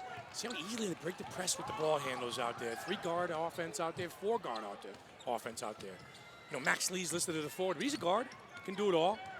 Yeah, as good as St. Bernard's is with their ball handling, they should break presses fairly easily.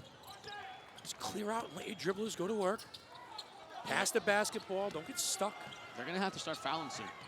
Double teaming, taking some chances. They can't let them just live out here away from the basket. Coach Jones is trying to limit possessions for Stonington. Underneath Zip, and Lee, beautiful job, got Scott in the air. There's the overplay.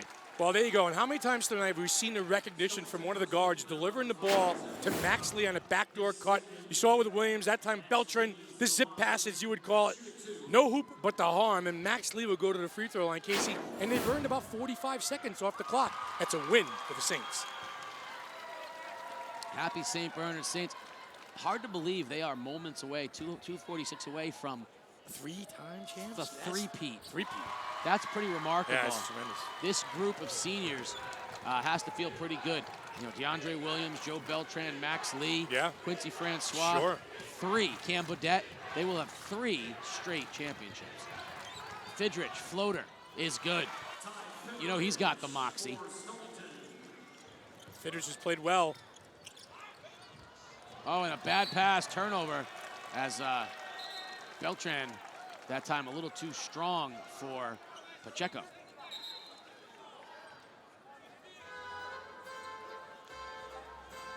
Hard to believe that Perilla's up to 17 points. All in the second half. I mean, he was... All in the second half.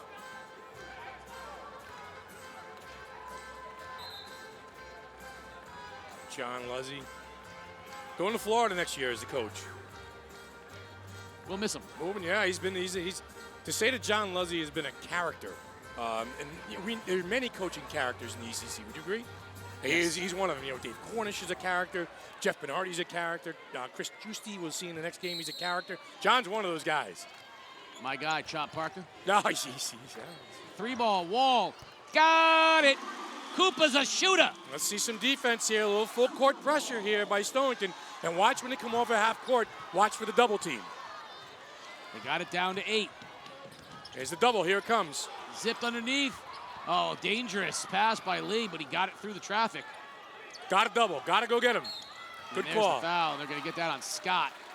And Max Lee will shoot 2. I believe that's the 10th foul. So once that ball goes in on the three-point shot, once Stonington, the man-to-man look, and once St. Bernard's clears half court, Stonington goes right into a quick double. And I think, Casey, with 2 minutes to go, if you don't get the quick double team and a turnover after second chance, you got to foul. My favorite free throw shooter in all of America. Watch Max Lee. He catches it, he doesn't dribble, and he shoots the basketball. I just love that. Rhythm. There's no dribble. And it didn't hit the rim either. Not either time. All net. And there's that change we were talking about. Quincy Francois into the game, but dead out. As of right now, with 2 minutes remaining, St. Bernard's with a 10-point lead will forego any size. Yes. Ball handling and free throws. Yes, ball handling and free throws. Stonington needs a basket and a turnover. Wall. Yep, little three-man game, a high screen, Perilla. Too much time. Pump fake, there's too much time. You Great gotta get a shot job. off. Great job by the guards for Stonington, for St. Bernard's extending the defense. Oh, Fidrich had the reverse, but couldn't finish it. St. Bernard's with the rebound. Max Lee handle a rock, huh? Comes the double team, take the bump, take the body. Timeout by Mark Jones. You know, but Max Lee, too, he's 6'1" out there. He can handle the basketball and he sees the court very well. 10-point St. Bernard lead, 1:24 remaining here in the ball game. They are trying for their third consecutive Division II championship. Of course, at 8 o'clock tonight, we will have the Division I championship between the number 5 team in the state of Connecticut, the number 1 seeded team in the ECC, the Waterford High School Lancers. That's tremendous. Against the, we'll call them upstart NFA Wildcats. They're the 3 seed, so really not that much of an upstart, but they really are trying to make themselves historical tonight, because if they can knock off Waterford, it would be enough to do the chicken dance. Yeah, we did the chicken dance. Oh boy, NFA's got a little moxie though. They got a little swag right now. You know, they're playing well. They're playing well. They had one of the toughest schedules in the state this year too. They played everybody. So why not play Waterford? They lost to them earlier this year, but they're not going to be afraid. They were in that game earlier this year too. They were right there with Waterford. They kind of lost it late. We're excited for that one. We'll have a few minutes to catch our breath after this one and talk to the coach and player. Williams drives baseline, and he's getting a foul on Perilla. And DeAndre Williams will go to the line to shoot 2. At what point do you stop fouling?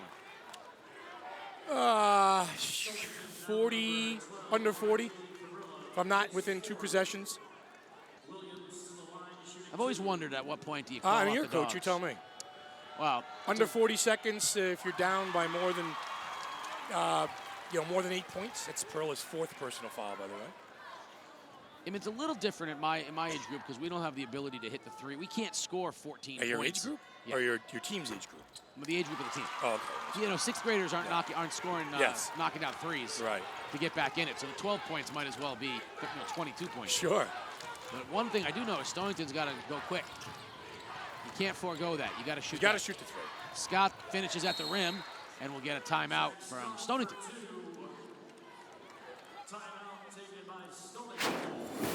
See a nice move here by Zach Scott. A little spin, a rise up, and a little Olay defense there by Beltran, and rightfully so. You don't want to give the kid a 3-point play. No, you're not going to foul there. Cut it back to a 10-point lead. Let's assume that in the other direction, St. Bernard's gets to the line and makes it. They keep making free throws. At some point, if you're Stonington, you call off the dogs, you let the time run out, you let Stonington, you let St. Bernard's cruise to their. I would say, if you're down by more than 3 scores with 30 seconds to go, one of those type of deals. It's just, and right now too, I think St. Bernard's just got a really, really good free throw shooting team on the line, on the floor. A little Cotton Eye Joe action going on right now. I'd like to see you do the Cotton Eye Joe.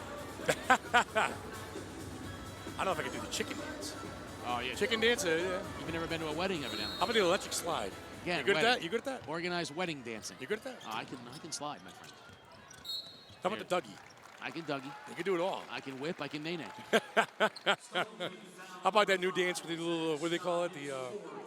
The thread or whatever it is? Floss? Yeah. I can floss. You can floss, too? I can floss. Oh, yeah. Floss every day? I do. Good for my good for cavities. Yeah. DeAndre Williams will go. He'll shoot 2, 10-point lead for the Saints. If he can make these 2, it'll be very quickly decision time for John Luzzy. The Saints are happy as they are moments away. I mean, I can't say it enough. 3 straight championships for this group if they can pull it off. No fouls here. Test the three-pointer. No fouls. No fouls at the rim. Beautiful defense by Lee. They're going to try to trap him. Will they foul him? He gets it up ahead to Williams. Williams to Francois. Are they pull it out? No, they're going to foul it one more time. There's right. So now, there you go. 45 seconds, 11-point lead. Yeah. Saints, Francois, go to the line and shoot 2. 4 fouls and a Fitterich. 4 fouls on Perilla. 4 fouls on Zach Scott. First one, no good.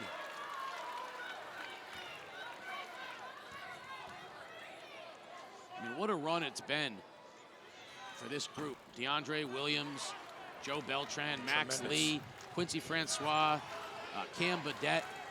3 straight championships, and you know they want to cap that senior year off with coming back here again. I mean, that's the goal, right? They want to play here one more time. Yeah, and again, they lost a tough game last year in the quarterfinals to Rocky Hill. They're in position to win that game, kind of squandered it in the last 2 minutes, and I thought that they were a big man away from, possibly contending for a state title next year. I think their big man play between Baudette and Avery might be good enough to get them right back here. I think that Mark Jones is in a unique position to really go match up. You saw what he did with a small lineup to start the game. He has the ability to do that, and that will give some teams that'll give fits. But at the same time, like you said, you get minutes out of Baudette, minutes out of Avery. I mean, Avery's going to be as big as anybody he plays against. Sure. And Baudette's got good size, too. So it'll be interesting to see what their road, it's all about matchups till you get to the Sun. You come across a team in the quarters, or you get, for example, the Bacon Academy girls we mentioned get Capital Prep in the first round. You get that team whose best player was hurt for 5 weeks, and then now he's back. Yeah. You gotta look at the matchups. You gotta see what the bracket looks like. But right now, St. Bernard's, other than that loss at Stonington, has not lost a game in a long time. 14 straight, and then they came back with what? This would be their 5th win. So they've won 19 out of 20. Yeah, thank you, Casey. Pretty good. Pretty good. Under 30 seconds remaining. The Saints have held on to that lead all game long. Perilla from the baseline can't knock it down. No fouls. And I think now John Leslie's going to say, no foul. Beltran the other way, and he will get fouled because he went to go score the basket. I don't think Coach Mark Jones is particularly happy about that. No, I think he wanted to pull the ball out and maybe a little extra mustard on his foul out of Cooper Wall. I think Cooper Wall was expecting him a little extra mustard there with the left arm. That's okay. I thought he expected Beltran to pull it up. No, and when it didn't happen, he didn't go to the line and shoot too. All friends. We all play basketball together. Just let you know in the offseason. Max Lee is ready to jump out of his shoes right now. He's so happy. You can see the energy on his face. He's about ready to celebrate. A great first game. I can't wait for the second game, partner. 14 seconds remaining. Clock ticking away. Perilla pulls up one last time. That's short. And the St. Bernard Saints are your 3-time Division II champions of the ECC. Congratulations, Mark Jones and the Saints.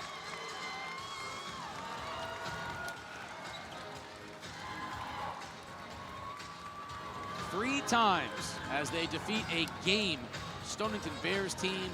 Now Coach John Luzzy and his Bears will turn their attention to state tournament play as they're going to look to make a run with this talented group of Bears. And for at least the rest of the night, Coach Mark Jones and the Saints can celebrate their Division II championship 3 in a row. That's right, DeAndre Williams, 3 in a row for the Saints.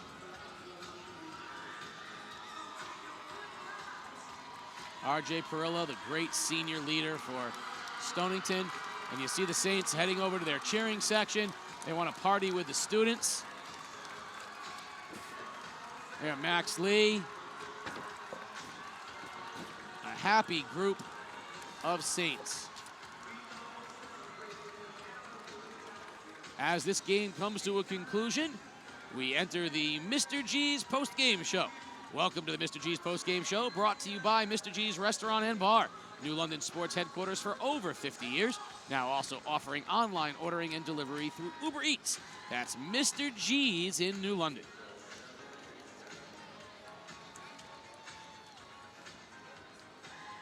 We will have post-game awards, as well as the Sports Doctor's post-game interview with head coach Mark Jones and one of the Happy Saints. Bill Glennie, the PA announcer for our ECC tournament finals.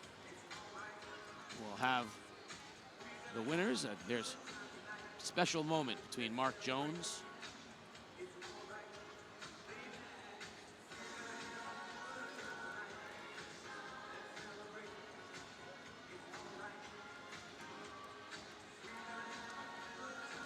Max Lee, 3 in a row. Happy group. DeAndre Williams, the senior, led the way. He was great in the first half. Ladies and gentlemen, at this time, Mr. Jim Unicore will be presenting your all-tournament team. Your members of the All-ECC tournament team. From Stonington, Zach Scott.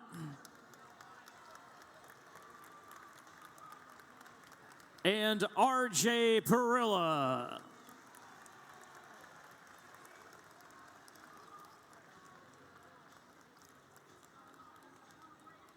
Your all-tournament team from St. Bernard's, Jojo Beltran.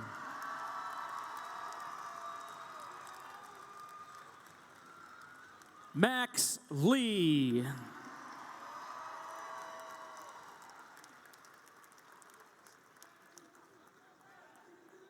And your tournament most outstanding player, DeAndre Williams.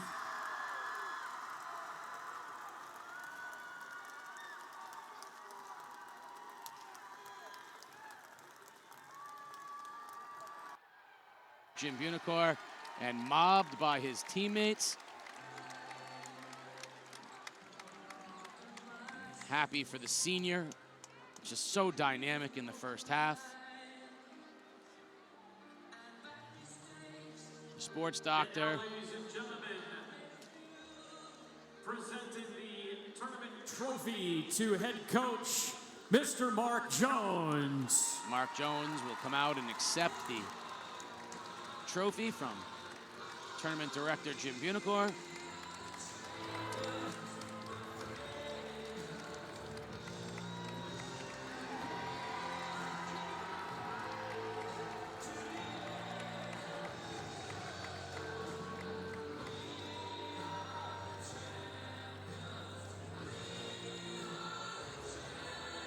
That's what it's all about.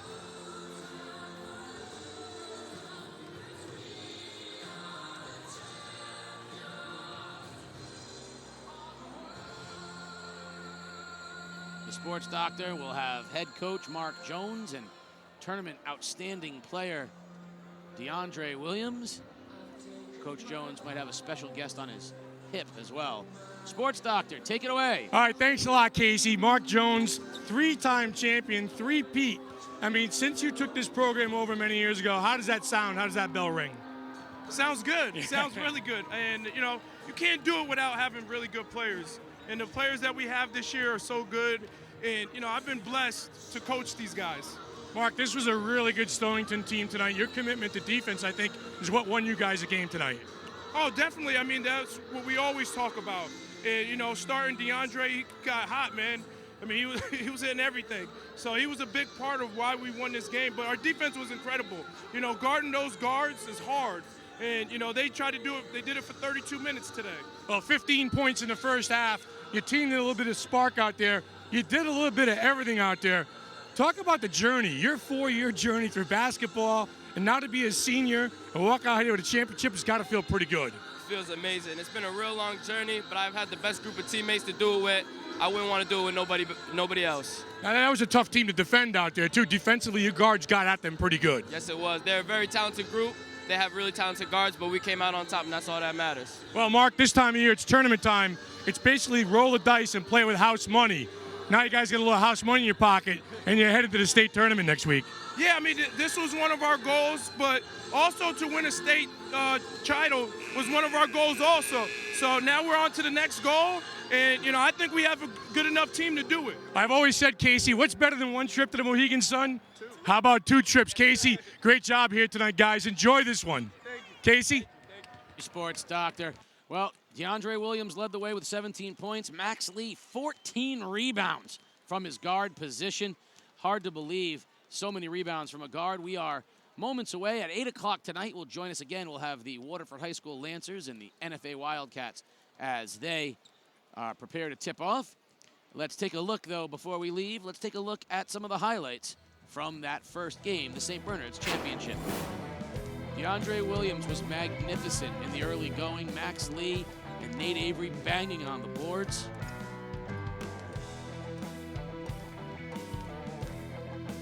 Beautiful effort by all of the Saints tonight. Congratulations, St. Bernard's 3-time ECC champions. Join us for the Waterford Lancers and the NFA Wildcats next. You're watching Game Day live on the.com.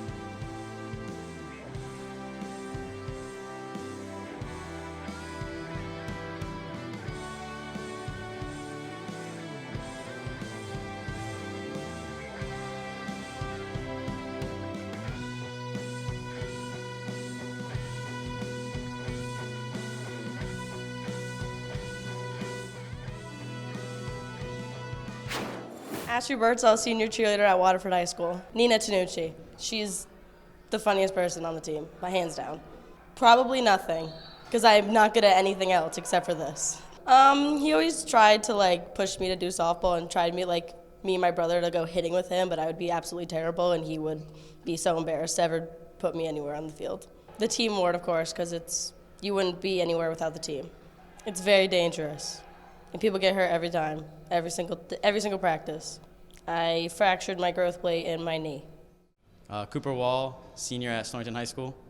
Definitely, besides St. Bernard's, Griswold, when we went to their place, I think at halftime we only had about 9 points. So, coming in today we were kind of scared, but then in the second half I hit 5 threes, and I was kind of the only one hitting a shot, so it felt good that everything was on me.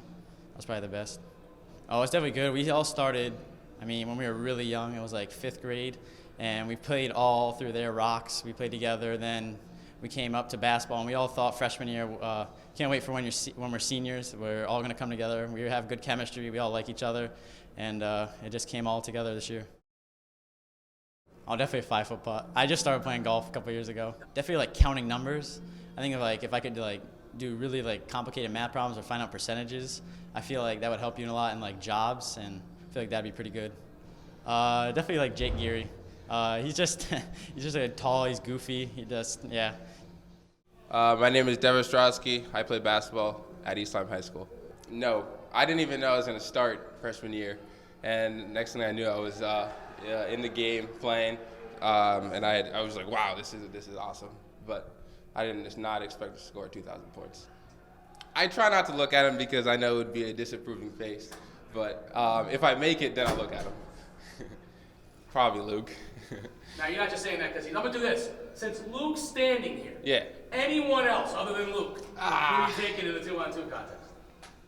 Liam, just because he has so much heart when he plays, and I know he'll get every rebound. So yeah. Besides, living somewhere where it's warmer, I don't know, just a high level of basketball. School won't be too difficult, but I'm going to use basketball to further my education. So that's my plan. Hi, I'm Jaden Burns. I'm a sophomore grad at New London High School. Oh, very tough. You have people coming in from playing football saying, oh, you suck at basketball. It's just crazy. Everyone has their own opinion, and honestly, I'd probably have to say my dad. He's very competitive, always making everything a competition, and it's crazy in the house. But can he beat you in a 3-point contest? Oh, no, definitely not. Of course, he can teach me a few moves, but 3 points, nah. he's not with it. Oh, it's amazing. Of course, I didn't have that opportunity with some of the people at NFA, so coming over here, transferring over here from NFA is just a great opportunity. I agree with X. I really like to sing. I like to do some pranks on my siblings sometimes. Eating and sleeping is the main hobby, so.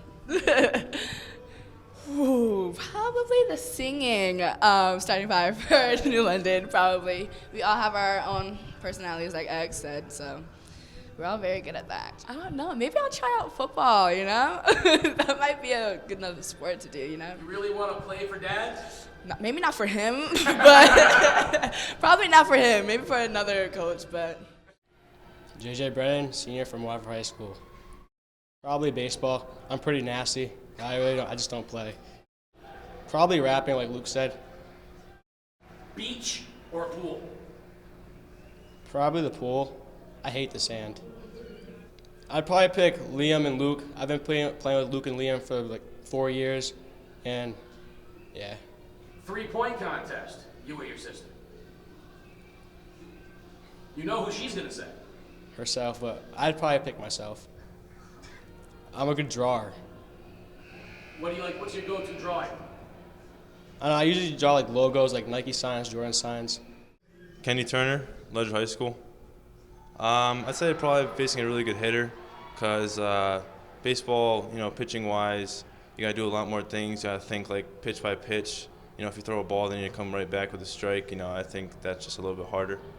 I think each sport, something carries on from one sport to the next, whether from soccer to basketball and then basketball to baseball. I think there's like the footwork aspect.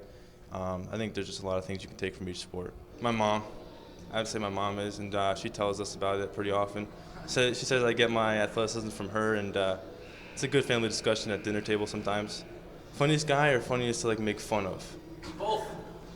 Probably Darrell Cagle. He's Think on the freshman? The freshman, the young freshman. Always like to get up on him in practice and stuff, make fun of him sometimes, but he takes it well. Good kid. Yeah, so my sophomore year we won the ECC championship, and that was a good team, good group of guys to be a part of, and it taught me a lot about success, and it's something I could take away from high school, and it was just a really fun experience. Had the student section here and everything, and it was a great experience. I say Dev. He's got that quick first step and just pulls up from anywhere and very athletic. I'm not a very good hitter, so I'd say probably not. So then I'll ask you, who's the toughest hitter to face in the ECC? This guy Luke, I don't know. Every single time I face Luke, he always gets a hit off me somehow, some way. Either him or probably Lolo, Elijah Martinez from New London. Hi, I'm Liam Spellman, senior at Waterford High School. Very young age. We would always play together in the driveway. He was very competitive when he could actually walk. He can't really walk anymore. His knees aren't too well. But the first time I beat him, I don't know exactly what age, but after that, I usually would always beat him because I was always taller. I'd say a little both, because he's always coaching me on and off the court. It's funny because when we're playing and he's in the stands, even if it's a packed gym, I can always hear his voice, and he's always telling me what to do. And in the summer, it's even better having him on the sideline. So I'm Captain America. We like to think JJ is kind of like Iron Man. Oak, Ryan O'Connell's more like the Hulk. Dylan's obviously Thor with his hair. I think we said Peyton was a little Spider-Man. So we had a nice little mix of everyone. I think Caden Maynard was Hawkeye because he's a good shooter. It's just really, really fun and good way to look at each other.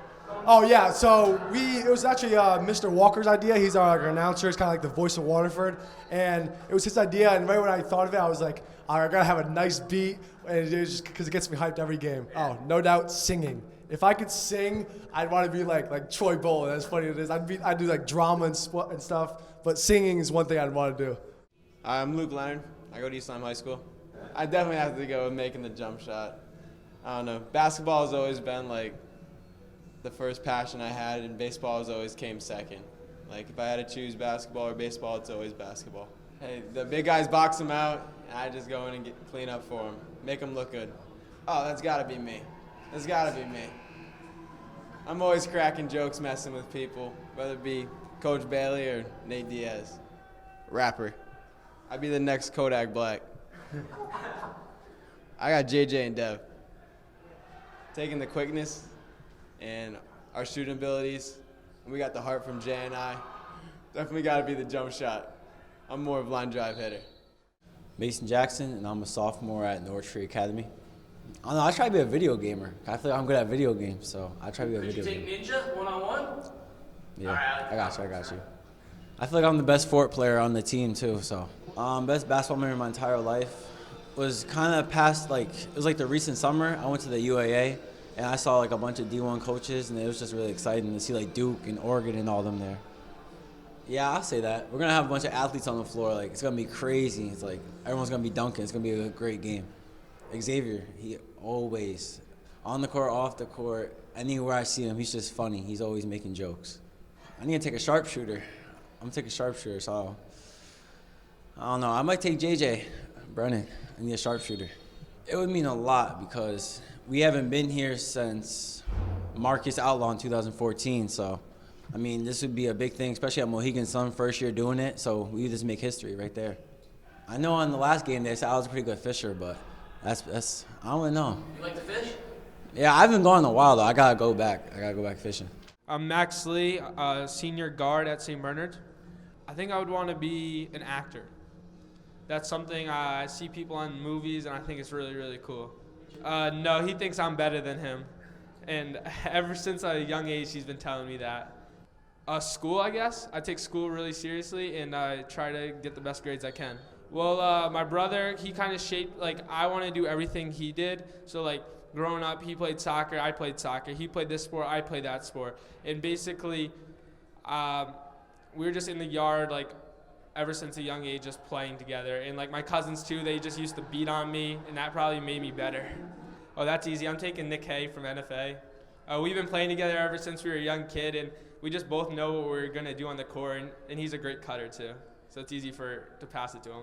Well, at practice, the JV team was struggling, so he got on, and he just, like, we went for an hour straight, and he was just throwing passes, and if he throws a turnover, it's his fault, but, like, if he starts shooting it, he'll make guys rebound for him for, like, 30 shots. That would be incredible. That would be a dream come true. I hope we do it. RJ Perilla, basketball player, Stonington High School. Definitely get back into each sport. Going from one season to the other is probably the hardest thing. Those first 2 weeks when you go from, like I go from soccer to basketball and then basketball to baseball, and coming over from that is the hardest thing to do. I decided to grow it out this year. I had it long for soccer this year, and I decided to keep it long this year. We had a good season in soccer, so just wanted to keep it going. Absolutely nothing. Probably just going home playing video games all day. Chess. That's cool. People that are good at chess are pretty cool. I'd say his passion. You can see it on the sideline every call, every made shot, every missed shot. He gives feedback, and it just shows how passionate and how much he really cares about this. I prefer that instead of a coach just sitting on the bench not saying anything. I think it just shows how much he really cares about this as much as we do. Either Mikey Bassetto or Dev. Mikey was just so quick and hard, like it was impossible to guard him in the open court, and Dev, it was hard to guard, he was so quick. He jumped so high on his jump shot, it was impossible to throw him off. So probably those two. Who's the toughest pitcher you've ever faced? Mike Burrows. First 90-mile-an-hour fastball I ever saw. So it was a quick realization that he was the real deal. And who's the toughest soccer player? The toughest soccer player was the striker from Tolland. We faced him in the quarterfinals at our place, and he was like their top goal scorer in the history of the school. I'm Sophie Duberla Jr. at Eastline High School. Ping pong. I'm pretty good at ping pong. I can't beat Dev, though, because Dev's pretty good. But definitely with, like, my quickness, because my freshman year, I played JV volleyball, moved up to varsity as a DS. That kind of helped me, like, with my lateral movements and stuff. And then jumping is probably my sophomore year. I hit outside, which was a big change because I'm not the tallest, but yeah. Basketball. Yeah, probably, yeah. Volleyball wasn't something I picked up till after middle school because I played football for a while, which wasn't my biggest favorite thing to do, but then volleyball was like what I fell in more comfortably with. Probably my parents, just because from a young age they could tell I was more active than most kids, and all my other sisters were cheerleaders. I cheered with Ashley, and my little sister now is doing it. And there's a picture of me when I was 2 years old with basketball, so from there it was kind of just picked up from there. Math. I'm awful at math, and if I was smart at math, I'd probably make more money after college. But for the girls' team, it's probably Julia Fenn or Amelia Anglin. They're pretty funny. And Luke's got some good jokes. He's kind of a clown sometimes. Hi, I'm Xaria Melendez, but everyone calls me X, and I'm a senior at New London High School. Definitely winning the state championship my sophomore year. It was a great time. I had a great experience, and I'll never forget it. I would say me. But my brother. Would the men in your family disagree The men, with you? maybe, yeah. My dad, he loves to say that he was really good. He used to dunk and all that stuff, and I can't do that. So definitely my dad, maybe. Probably like singing and dancing. I love to do that. I love to sing, I love to dance. I love to just like be like theatrical, I guess. I don't know. Every single one of us has a different personality, and we're all funny in our own way. I can't just say one person. Like Janiyah could be funny, Jaden could be funny, I could be funny, Ty, Spencer. It could be anybody. I mean, at first we weren't sure how it was gonna be. We weren't sure how they were gonna, fit in with us, but they fit in really well. They listen, they take our criticism well. They really gelled well with us. So that's good. Selfies, singing, dancing, having fun on their phones. Yeah, we don't do Fortnite. She loves her cat to death. She has a cat. Yeah, she has a cat. She loves the cat so much, and she acts like it's her child. So. I started surfing like freshman year. I live by the beach. I love the water. I'd go to like Musqueam and stuff and boogie board, and then one summer we were just like, yo, let's start surfing, me and my dad. Dylan's other sport is he loves surfing. He travels all over the country, all over New England to surf. I saw him in November one time, and he just came back surfing with his father. The water temperature cannot be very warm, but he doesn't mind. He loves it. Well, the cold weather just is tough because it's freezing cold. Sometimes I get out of the water and my hands are like I can't even move them, but it's fun. Definitely the warmer weather waves are more fun. Now the best hair in the ECC comes into the ball game. Dylan Eckert. He is such a dynamic player. It's almost like his hair is kind of like an attribute to how he plays basketball. Disclaimer, it's brown. It's not blonde actually. But like in the summer it gets kind of blonde, but not like white like this. But yeah, no, I've always had the long hair. He is so positive. He loves just playing the game of basketball, loves coming out for guys. Rarely does he get frustrated. He just wants to support the team. I think I'm a positive person, I guess. I don't know. I just like to be positive. I think that's just better overall. Definitely sometimes I'll lose my cool, but you just gotta like breathe, bring it back in, bring it back in.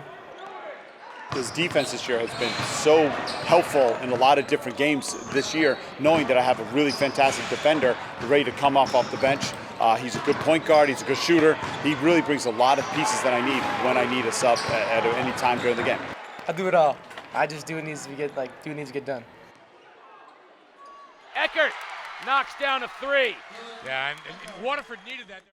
Wood drives on Wrighton, looking backdoor, finds Gomes, swings, corner. Hay with a three is good.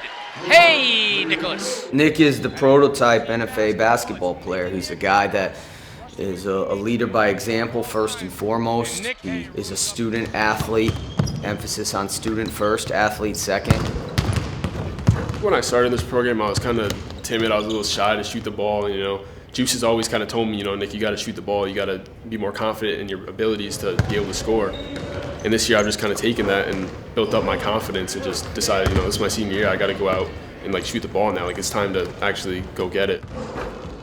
I think players that play the game year round get a chance to develop their skills and refine their skills. The more you do anything repeatedly, repetition is the mother of learning. So the more that you do something, you get better at it. Usually it's in the spring, and you just go all around the state or all around New England, anywhere really in the country, and you go play against different teams from other states and other places. It's definitely a benefit for me. I've gotten a lot of looks from colleges through AAU. I've gotten to play with a lot of great people. I played with Dev, Liam Spellman, JJ, Kenny, all those guys, Luke, all of them. And I think I've gotten better playing with all of them, and I think it's just been a positive experience playing with Coach Spellman and everything, and I think it benefited me obviously, and I think it could benefit everyone else too. It's always fun, really. We're those teammates during the spring, and then we come here and it's like we got our own teams and we kind of battle against each other. We have fun, we joke around on the court, but it's all business. We all know when we come to here, it's all NFA against whatever team we're playing against. The following is a presentation of The Day.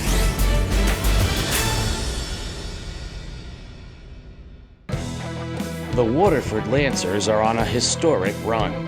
They have won 35 of their last 36 games. They are the defending state champions. They have dominated the ECC. Simply put, they are the team to beat.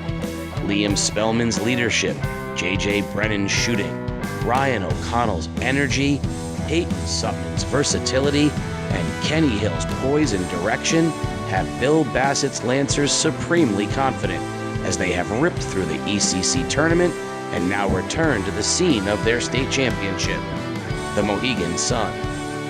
Awaiting them are the intriguing NFA Wildcats. NFA survived and advanced against a game ledger team and overwhelmed Woodstock Academy in perhaps their best performance of the year. Mason Jackson, Nick Hay, Nolan Mulkentine, and Xavier Marquez have won 7 straight, and the sartorial Chris Giusti thinks this group would like to make some history of their own by knocking off the champs. It's the ECC Division I Championship between the Lancers and the Wildcats, and it's live on game day on theday.com.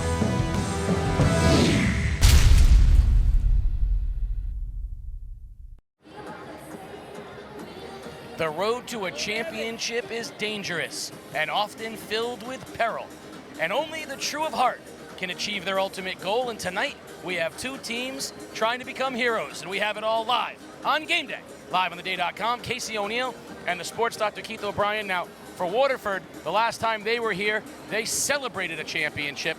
NFA looking to make a little history of their own. Yeah, and NFA, their first time back in this game in 6 years. Coach Giusti was in his first year taking over for Neil Curlin, but he's worked his way, and he's got his team playing red-hot basketball down the stretch, and they're going to need it tonight to take on this, oh, by the way, pretty good Waterford team, defending ECC champs and defending state champs. Well, you know, NFA's played great basketball, possibly the hardest schedule in the ECC of all the teams. But tonight, they play the 5th-ranked team in the state, who is 35-1 in their last 36 games, including celebrating on this very court, something NFA might have to overcome some of the jitters of the Mohegan Sun. Yeah, they're not afraid, though. They've played a tough schedule. They've played some double L schools, and they know what it takes to win some tough games, Casey.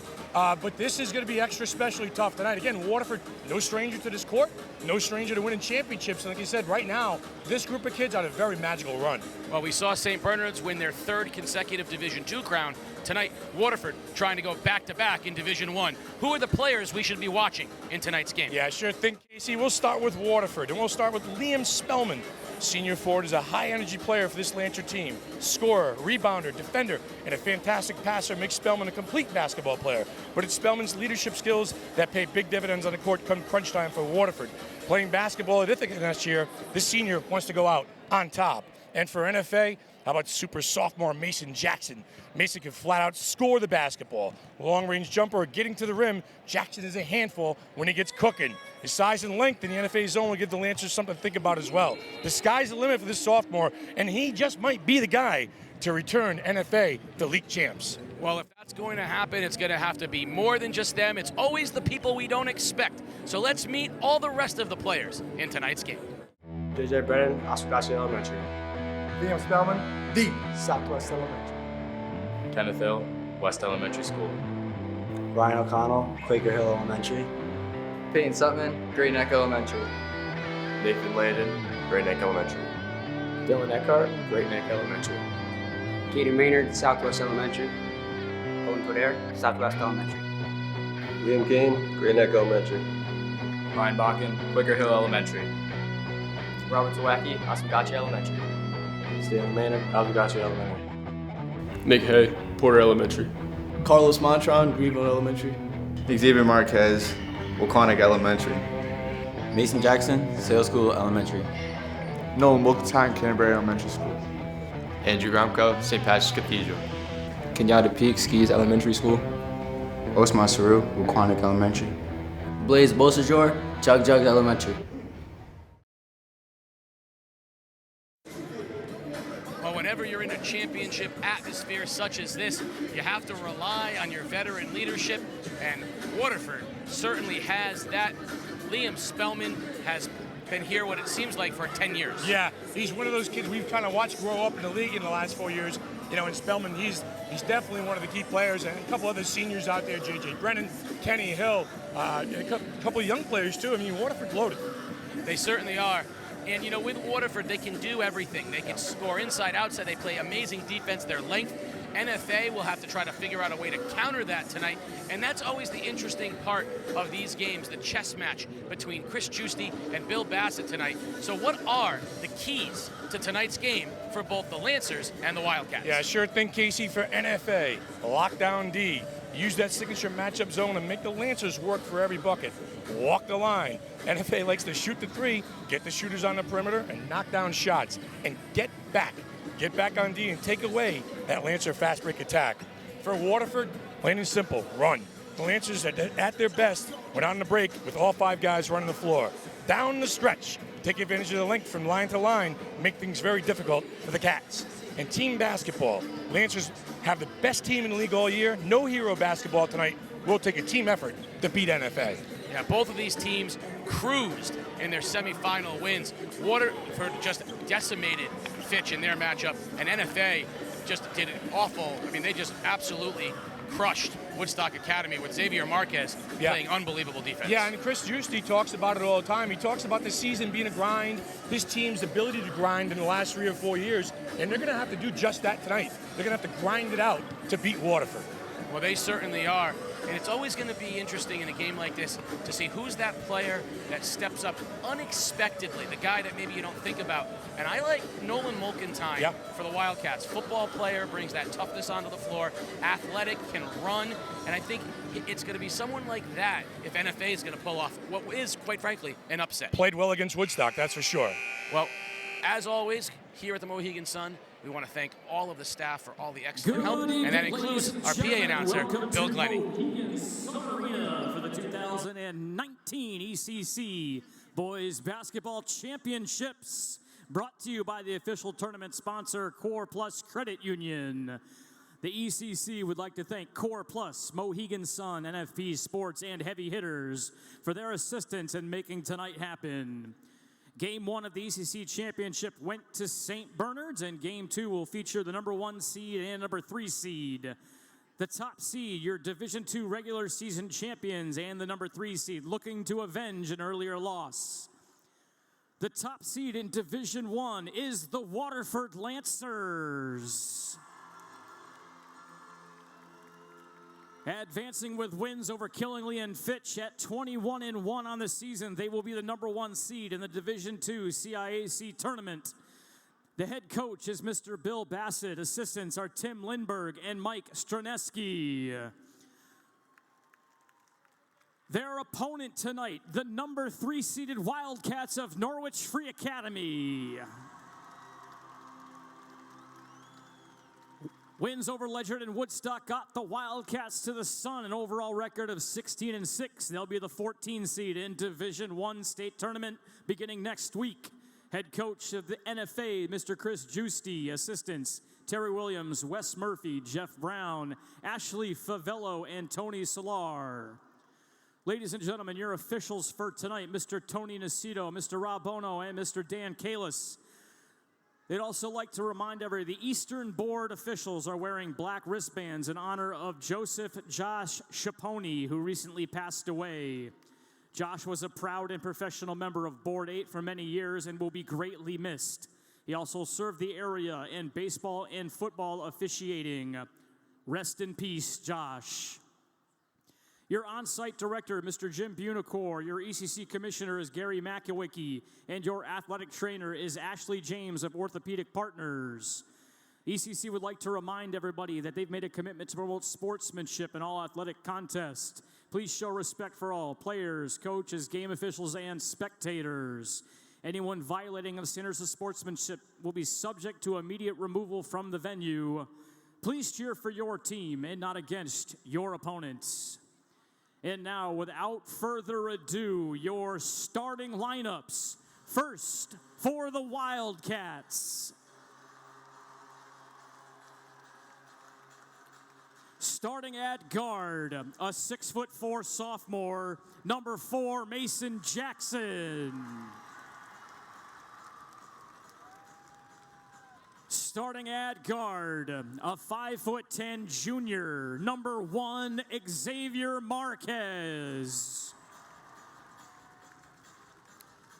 Starting at forward, a 6'1" junior, number 3, Nolan Mulkentine.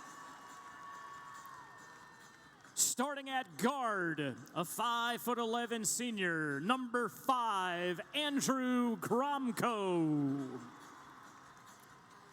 And starting at guard, a 6'1" senior, number 23, Nick Hay.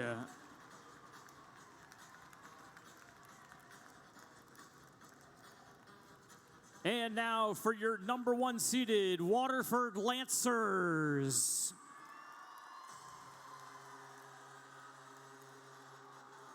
Starting at center, a 6'5" junior, number 4, Ryan O'Connell. Starting at forward, a 6'3" junior, number 11, Peyton Sutman. Starting at guard, a 5'9" senior, number 1, J.J. Brennan. Starting at guard, a 6' senior, number 5, Kenny Hill. And starting at guard, a 6'4" senior, number 10, Liam Spellman.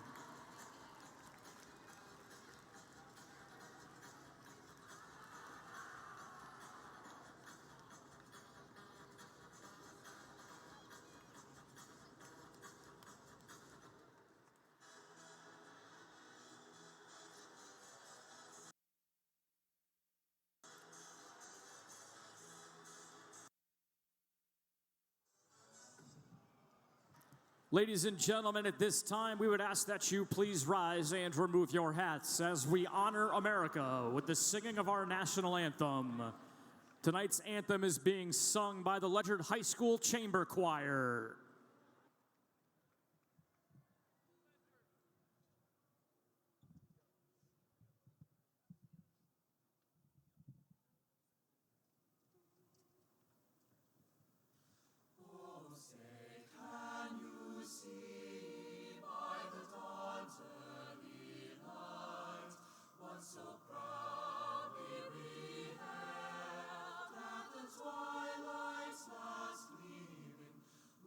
Stripes and bright stars through the perilous fight, o'er the ramparts we watched were so gallantly streaming, and the rockets' red glare, the bombs bursting in air, gave proof through the night that our flag was still there. Oh, say does that star-spangled banner yet wave o'er the land of the free and the home of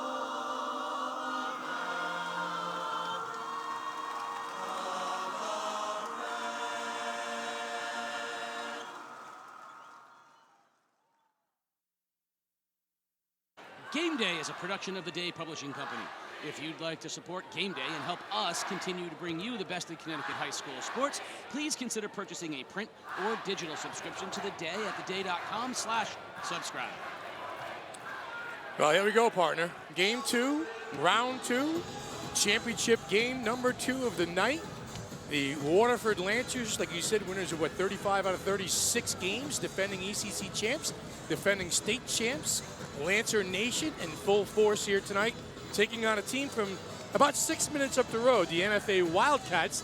They have traveled very well, and 2 teams here who are both familiar with very tough basketball games. And 2 student sections who are ready to get into it. Yeah. At the end of the national anthem, the Wildcats said in the home of the Cats. Lancers come back with I believe that we will win. And we're ready to jump it up. Tony Nacito is going to jump it up between, you know, maybe the unsung hero of the Lancers. And I believe that we're going to have a fantastic basketball game tonight between these two teams. Jackson quickly won the tip. We get a little turnover as it goes off Gromko. And if there's anybody that can match Liam Spellman's energy, Gromko's the guy for NFA. You see Gromko, a little man-to-man defense here for the Cats. Straight up in the grill, backdoor cut there by Spellman. Little jump hook over the top of Jackson. Beautiful move by Spellman. Yeah, moving without the basketball, freeing his up his right hand for the little jumper, delivering the goods. NFA will run that weave offense, like to dive the shooters to the corner. Jackson and Hay in the corner and let him hit the three. Marquez to the basket, can't finish.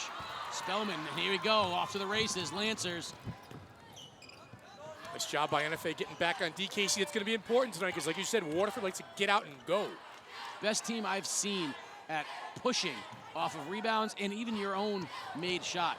Brennan hangs, can't finish. Jackson tips it out. Now NFA will look to run. Got numbers here if you hurry. Gromko hangs, can't finish, but there's Nick Hay for the follow. In the back end, we saw Gromko play very well the other night against Woodstock, picking up right where he left off. And a little cheapy on the back end by Nick Hay. You see Marquez, the defensive star of NFA, gets the assignment on Brennan. We saw Marquez hold Chase Anderson of Woodstock Academy, who's a 19-point-a-game scorer, held him to 1 point. Yeah, locked him down. Boy, Marquez is one of those different makers out there, too, for head coach Juicy. He is dressed to impress tonight. He looks fly. We got a shot at him over there. He looks fantastic. Yeah, Coach Juicy is taking it up a notch. Yeah. Not for nothing, Coach Bassett, but oh boy, that's a mismatch right there. It's a sartorial mismatch. Molkentine thought about it, instead kicks it out, and I love look at Marquez's sneakers. You can see those from space. For three. Good. And a hot start here for the Cats, Casey. Good, clean, open look by Marquez. He is one of 3 NFA Wildcats averaging double figures this year, 11 and change a game.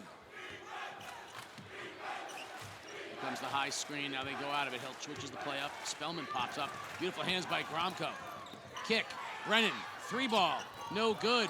O'Connell with a strong rebound underneath Spellman, and we're gonna get a foul, it looks like on Gromko. I think that's just a position foul where Spellman had position underneath and Gromko banged him. Yeah, and O'Connell kept the ball alive with a second chance scoring opportunity. And those two big men passed the ball so well together. You know, just O'Connell, the recognition of Spellman underneath. No hoop, but the harm will be at the line shooting 2, says the senior. I like big men that can pass the basketball to each other. Yeah, they run that high-low very well with these two kids. Spellman a little strong on the first one. He'll get one more. He's going to Ithaca next year, right up the road. New York, upstate New York, near Saratoga.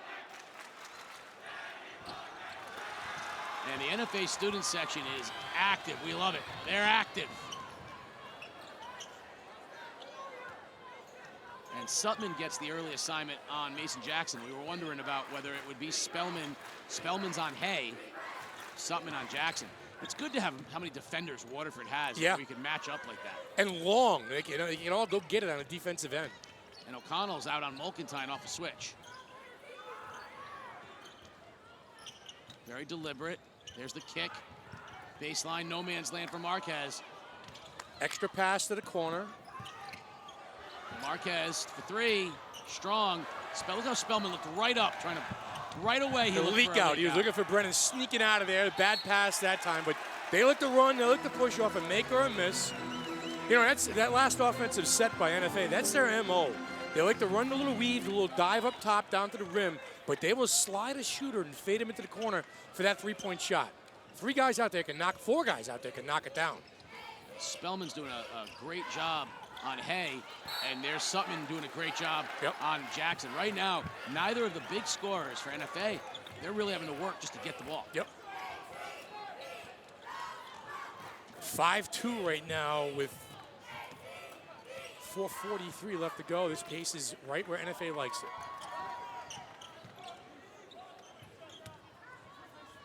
Oh, good reach by Gromko, denying Brennan. Brennan takes him off the dribble, and we're going to get a touch foul on Gromko on the floor. You know, Brennan's so fast. He's got that quick first step. He tries to turn a corner. The crossover there by JJ, and the little shove up top by Gromko. 2 fouls already on Gromko, so he'll have to sit down. Osman Surer comes in the game for him. He's their energy guy, so Surer's going to really have to bring his own set of energy. He's going to have to play some minutes tonight. There's no doubt about it. Hill goes right by him, kicks out. Brennan, wide open three is short. Unusual miss by Brennan.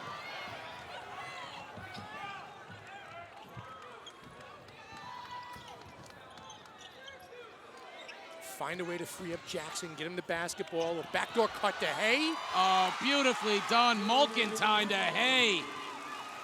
You like guys moving without the basketball, Casey, and the recognition and the delivery that time for number 23. Spellman drives baseline on Jackson. Instead, O'Connell, 10-footer short. Strong rebound, Spellman. O'Connell will try again. Can't get it to go. Spellman on the tip. Oh, and Sutman rather than Spellman underneath. Waterford pounding the offensive glass.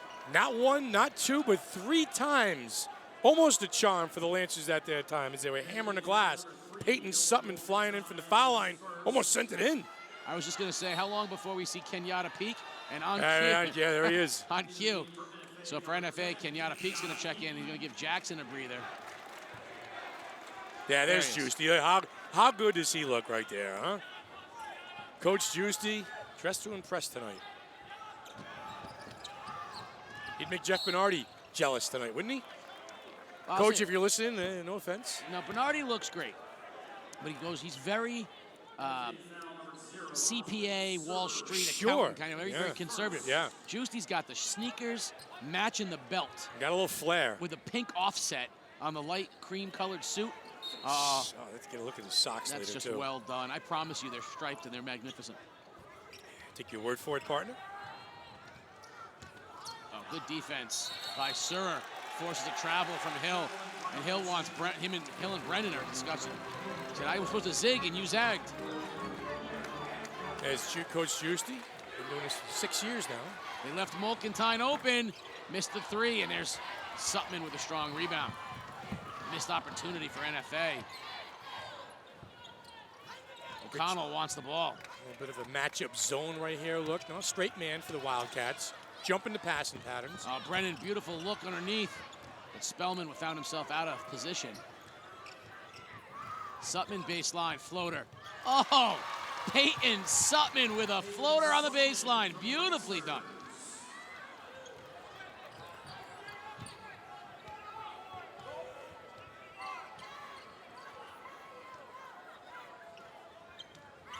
See who will pick up the offensive with Jackson on the bench.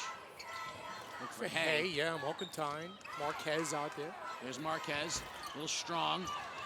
Hay grabs the rebound, swings. Mulkentine underneath. Oh, Marquez with eyes, the vision to Hay. Yeah, second chance opportunity kept alive by Pete Casey on the offensive rebound, and then NFA cashes in. Out hustling the Lancers on that trip. Spellman. Waterford looks a little out of sync right now. Yeah, NFA's doing a nice job pushing them out their offense. Hill for 3. Good. That ball was shot from NBA range, Kenny Hill. Oh, number 5 from downtown.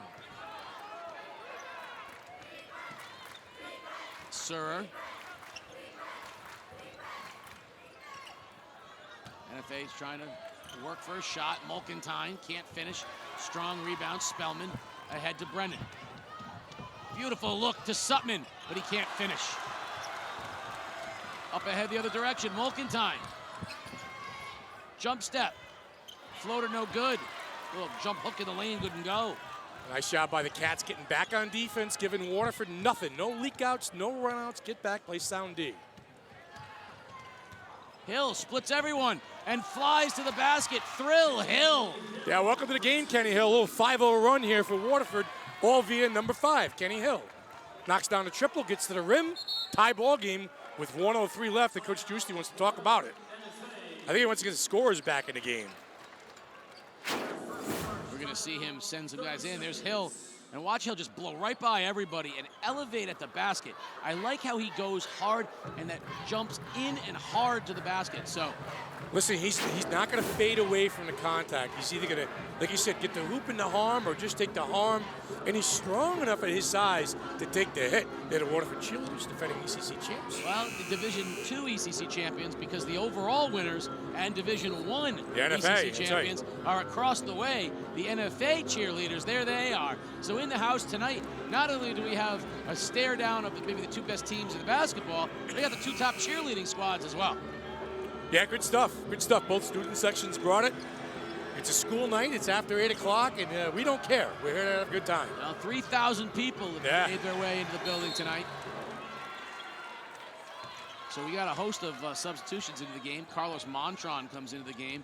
Jackson's back in the game, and Jared Martin in. Jackson comes right in, fires a three. And O'Connell and Brennan tied themselves up, and we'll get our first look at Nate Landon. Peak working hard on the offensive glass, trying to be disruptive as he was that time. Kenyatta Peak, we saw him at football season, now he plays basketball. Just a playmaker out there. Little things. Montron with the basketball for the Wildcats. Gets a screen from Peak. There's Jackson. Good look. Three. Short. And a beautiful job by Jared Martin, the sophomore, of weaseling his way in, and he draws the foul. Montron active out there, Casey. 5'11", sophomore guard. Jackson, jump step, left hand, no good. Marquez somehow with the rebound. I think he got the foul on Landon. What a strong play from Xavier Marquez. Yeah, cleaning up the miss off of Jackson's take. Jackson a little soft that time going into the lane, misses the shot. And Marquez, the football player, on the back end will find himself at the free throw line. And this is one tough cookie at the free throw line right now for NFL. Nathan Landon tried to swat that ball into Uncasville and came up short. We're going to see Dylan Eckert into the ball game for Waterford. They're going to go back to a little smaller lineup, a little more guards on the floor. Marquez shoots 60% from the line for the year. He's 43 out of 59 coming in, 43 out of 60.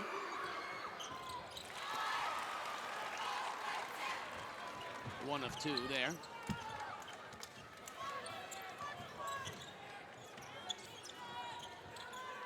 Low-scoring game. This is where NFA likes it. Brennan to the basket, hangs and scores.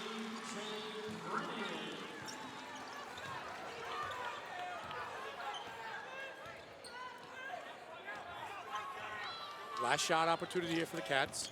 Marquez hangs, can't finish, tipped around. Spellman up ahead, Brennan, one last chance at the buzzer, and just missed. An exciting first half of action. The Lancers with a slim 1-point lead coming all the way back over the Wildcats. As we move forward towards the second quarter, we see Brennan had a chance to knock it down, and Sutman with a beautiful on the baseline. Come on back, second quarter action on Game Day Live. Day.com. The Day. Our journalists are in your community, talking with business owners, attending town meetings, analyzing data, talking to government leaders, reporting on the issues that matter most to you. Since 1881, we have been serving our community and will continue to do so 7 days a week, 365 days a year. Never miss a day of news. Enjoy convenient home delivery right to your doorstep, 7 days a week. Subscribe at theday.com/membership.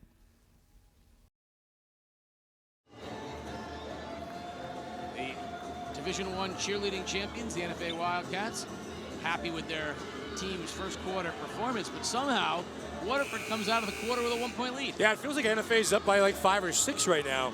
Waterford got cooking down the stretch, and NFA got off to a hot start, but they had the scorers on the bench, so we'll see how it plays out, Casey. This is a game, though. NFA would take 11-10 right now for the first quarter. Absolutely. Waterford up 1-0 with the ball. Now they got Jackson out on Hill. Long three for Brennan. Got it! JJ! Hey! Clean look from about 30 feet. And the senior, smooth. on the delivery. Martin, beautiful look. Marquez hangs at the basket. O'Connell got a piece of it. Second effort, Marquez, and he finishes. Oh, he's working hard out there. Cleaning up his own mess is Marquez. Hill blows by, kicks. Spellman from the baseline buries the 15-footer. Man, that's a big-time shot for Liam Spellman right there. And if he can step out to 15 to 16 feet, he is dangerous.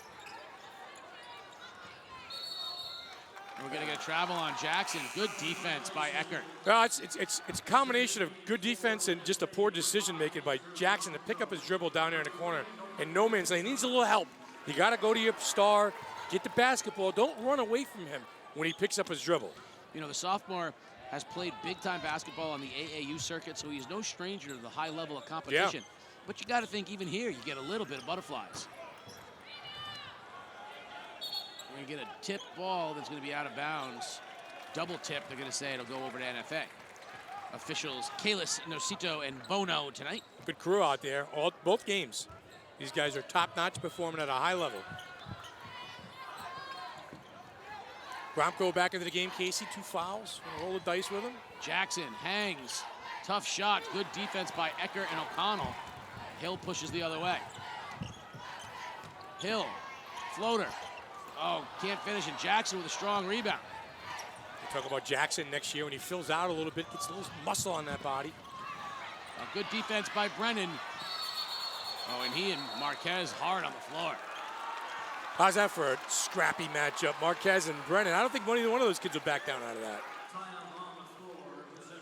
Possession arrow favors NFA, so. And a couple of kids going down, getting dirty in a 50-50 ball. Little takedown there, a little Hulkamania style by Marquez. And neither one of them were going to give that one up. Play on.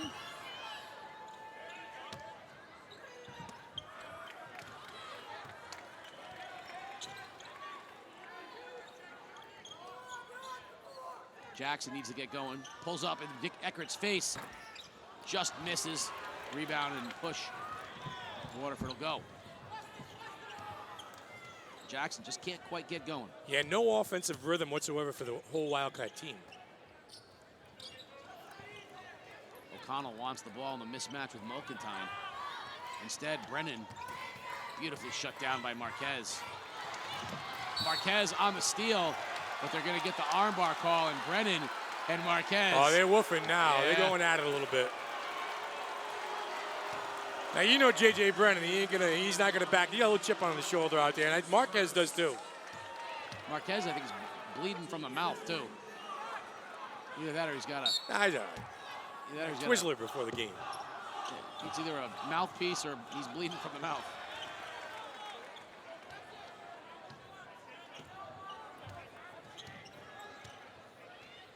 Good matchup here, Hill and Mulkentine. Inside O'Connell, out to Eckert for 3. Just missed over Jackson. Tipped around, Mulkentine comes down, they got him trapped. Up ahead, Jackson, NFA could try to push. Jackson, float, hang, score. He just kind of ran right through J.J. Brennan. Not on my watch. The sophomore, the super sophomore in the scoring column. The NFA's not going away.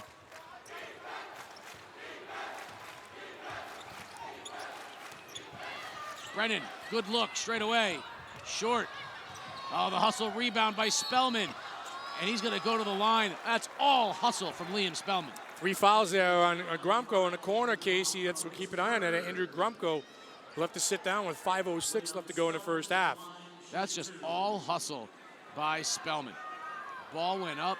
He found it, hustled to it, got the jump shot on the baseline, and he'll get rewarded with 2. And more importantly, perhaps, Gromko's going to have to come out of the game.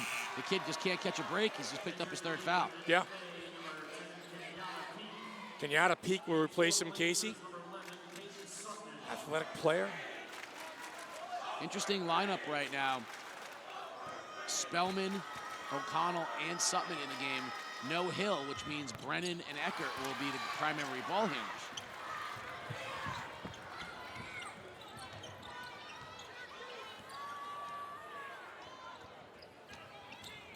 Hay foregoes it. Marquez pulls up his dribble. He's going to need some help, and he gets Jackson.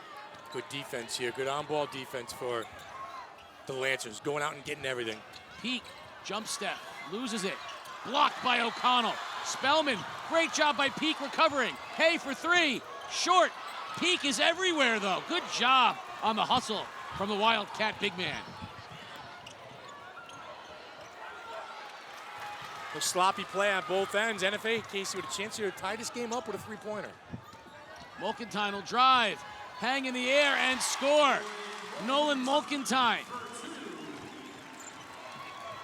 A wide receiver at football, taking it down the lane in basketball. I love these two-sport athletes.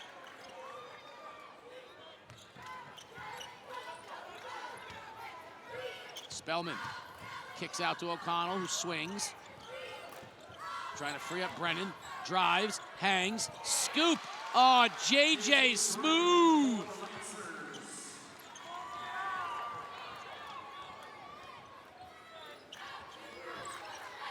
Sutman is back on the defensive duty versus Jackson. Mulkentine picks up his dribble. A lot of standing around in this NFA offense. Not a lot of movement without the basketball. Gotta get guys in motion. Marquez hangs in the air. Great defense from Eckert. Mulkentine spins. No call as Brennan went to the ground, and O'Connell rips the rebound. Yeah, a lot of standing around for the NFA offense. Not a lot of ball movement, too much dribbling, and a lot of guys watching play right now. Brennan wants a screen, gets it. Spellman drives. Can't finish. Tapped around, and O'Connell with a hustle rebound, basket, and he'll shoot the bonus. Yeah, second chance scoring opportunity here for Waterford. You see Ryan O'Connell, Spellman with the good drive, gets to the rim, can't finish on the left. And then O'Connell comes in, grabs the tip ball, Casey, and a hoop in a harm for the big fella. Just like guys that keep working out there, put yourself in a position to make plays, and when your number's called, deliver. And that's Ryan O'Connell. One thing about Waterford is they score baskets in a hurry. Yeah. They, just like that, are up 6 points. And it feels like NFA is winning the game. Waterford's up 6. Ask Fitch the other night. It felt like it was a 6-point game until we looked up and it was fourth quarter. It was 26. Yeah, 26 point. Yeah. Yep. Gonna have to free up the shooter here. There's Jackson. Drives. Oh, and he's tied up by O'Connell. But they're gonna call the foul. I think O'Connell is going, wait a minute, I got all ball. Sutman doesn't know what happened either. But Jackson's going to go to the line and shoot too. Now listen, we talked about Mason Jackson being the sophomore. He's, you know, in the next year and the year after that, when his body fills out a little bit, like you said, he'll be taking that to the rim and taking people with him.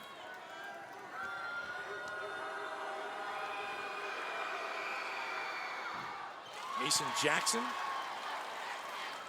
80% from the free throw line, 60 out of 75 coming in, so high percentage free throw shooter. Team's leading scorer, 19 points a game. O'Connell goes high for the rebound. Hill's back into the ball game for Waterford. He replaced Eckert, so he'll run the point. NFA switches up into that matchup zone. So we get away from that man.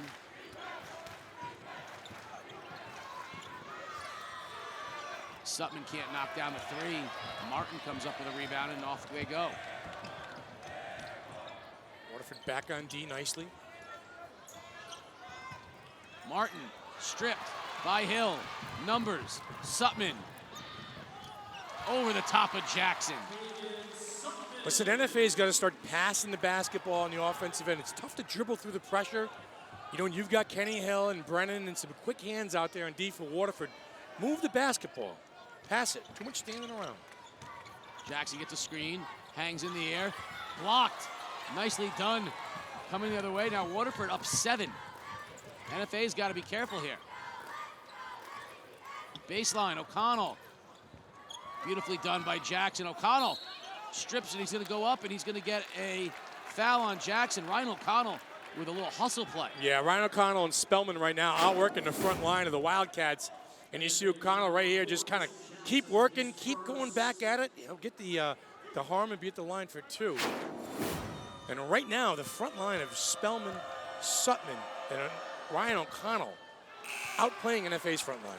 Yeah, and that 2-3 zone that NFA loves so much, really tough to do against Waterford. They've got shooters, and they run the baseline so well with multiple guys. Sutman, Spellman, O'Connell, they can all run the baseline. You saw as soon as NFA went to that 2-3, they immediately put O'Connell on the baseline, found him right away. It's like they just know what to run against that defense. State championship, defending state, your seasoned team. They played together a few years, and Coach Bassett doesn't have to say too much. You kind of read his mind.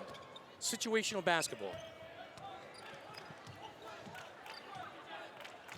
Brennan kicks it out to Hill. Quick trigger for Brennan. Got it!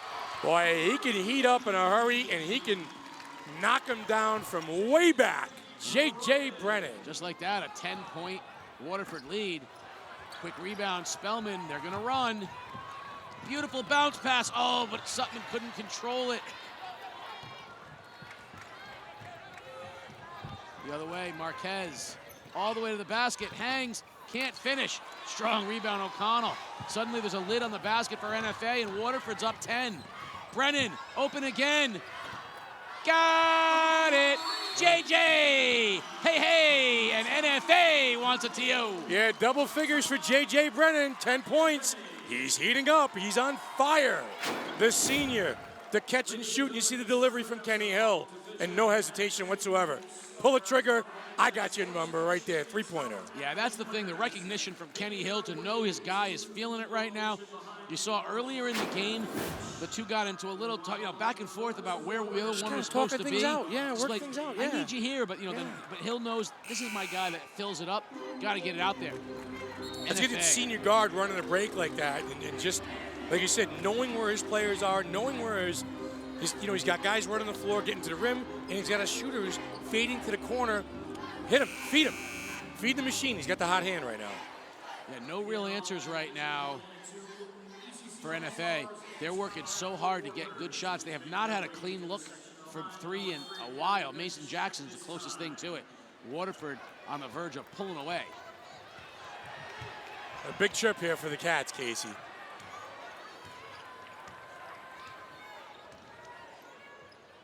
Surer, Mulkentine, Marquez, Hay, and Peak. NFA wants to run the last shot here. Down 13. They want to make sure they don't go in down more than that. What a quarter for Waterford.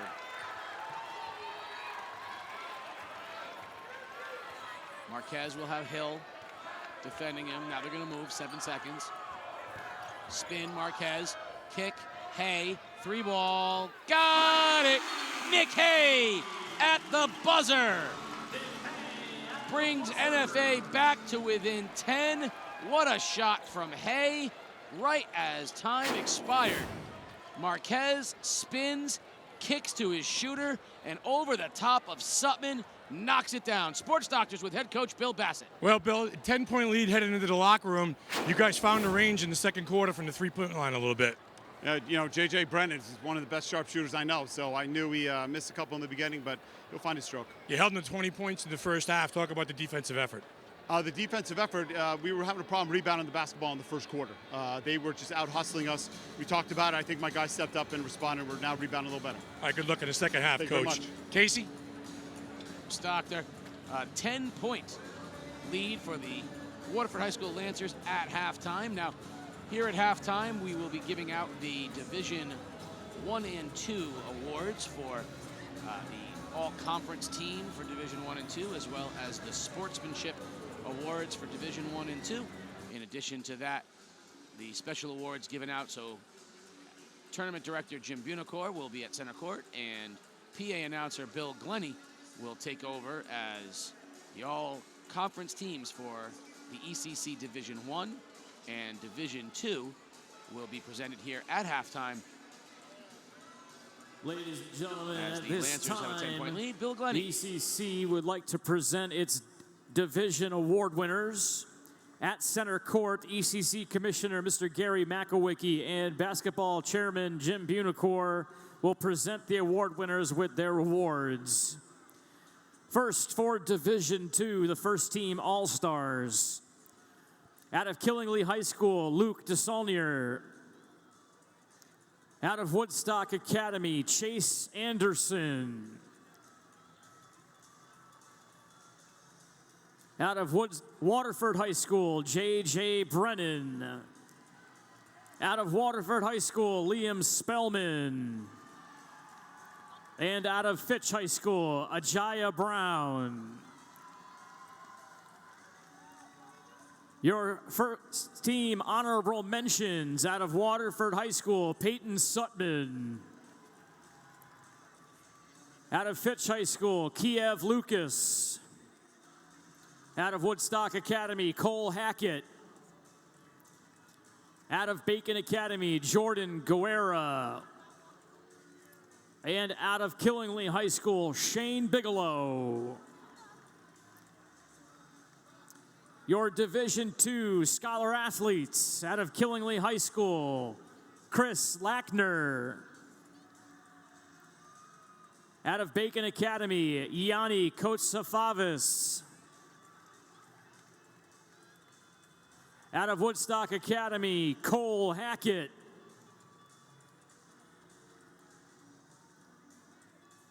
Out of Fitch High School, Ajaya Brown. And out of Waterford High School, Caden Maynard. Your ECC Sportsmanship Award winners: out of Killingly High School, Nolan Marcoux. Out of Bacon Academy, Josh Stewart. Out of Woodstock Academy, Aiden Morin. Out of Fitch High School, Yanail Hernandez.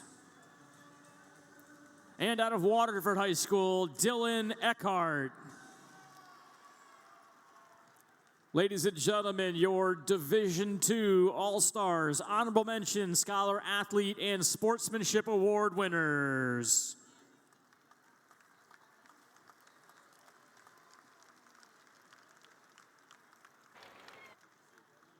And now, ladies and gentlemen, introducing your Division I All-Stars. Out of East Lyme High School, Dev Ostrowski.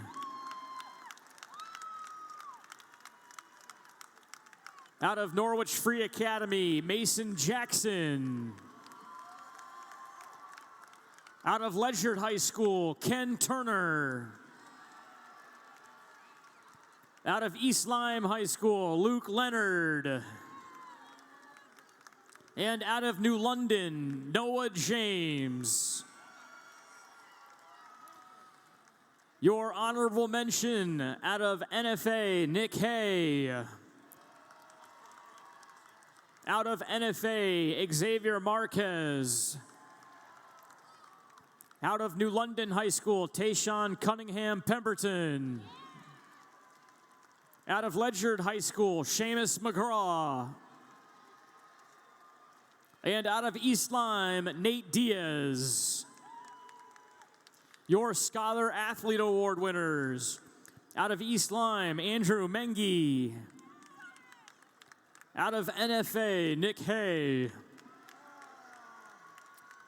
Out of New London, Derek Raymond. And out of Ledyard High School, Alexander Hutchins. Your Sportsmanship Award winners: out of East Lyme High School, Jacob Peters. Out of Norwich Free Academy, Carlos Montron. Out of New London High School, Tayshawn Cunningham Pemberton. And out of Ledyard High School, Elijah Morton.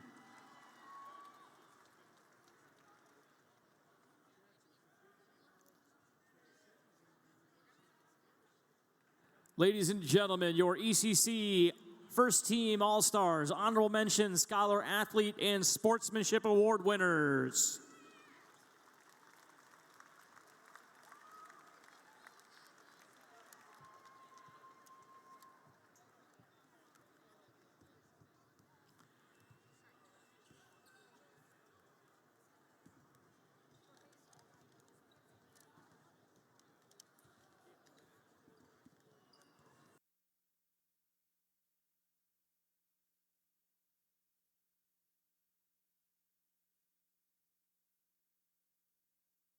All right. We are back at halftime. 10-point Waterford High School lead over the NFA Wildcats. Let's take a look back at the first half and talk a little bit about what went right. Let's start with the Wildcats. Got off to a really good start. What went right for the Wildcats there in half number one? Well, I think, NFA kind of hit some shots early and, found a way to get to the rim a little bit. You see Mulkentine, a little cleanup mess right there from Nick Hay. But Marquez hit a 3-ball from the corner, Casey. And then things kind of just slow down a little bit. A little backdoor cut there by Hay. Hay active without the basketball. And again, some second chance scoring opportunities for NFA. You see Marquez grabbing the offensive rebound, the putback, and then a little delivery here in the corner to Nick Hay for 3. As for Waterford, Casey, a little bit of everything worked for the Lancers. You see Liam Spellman early in the game got this team going with a little left-handed hook shot.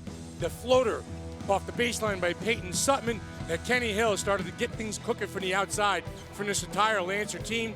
A little drive to the basket right there. And then it became the J.J. Brennan show. The little step to the lane, the hoop at the rim, and then the kick, the delivery for 3 here by Spellman. For 2. And then J.J. Brennan again to the rim, the scoop. J.J. Brennan starting to catch, looking for the foul call here.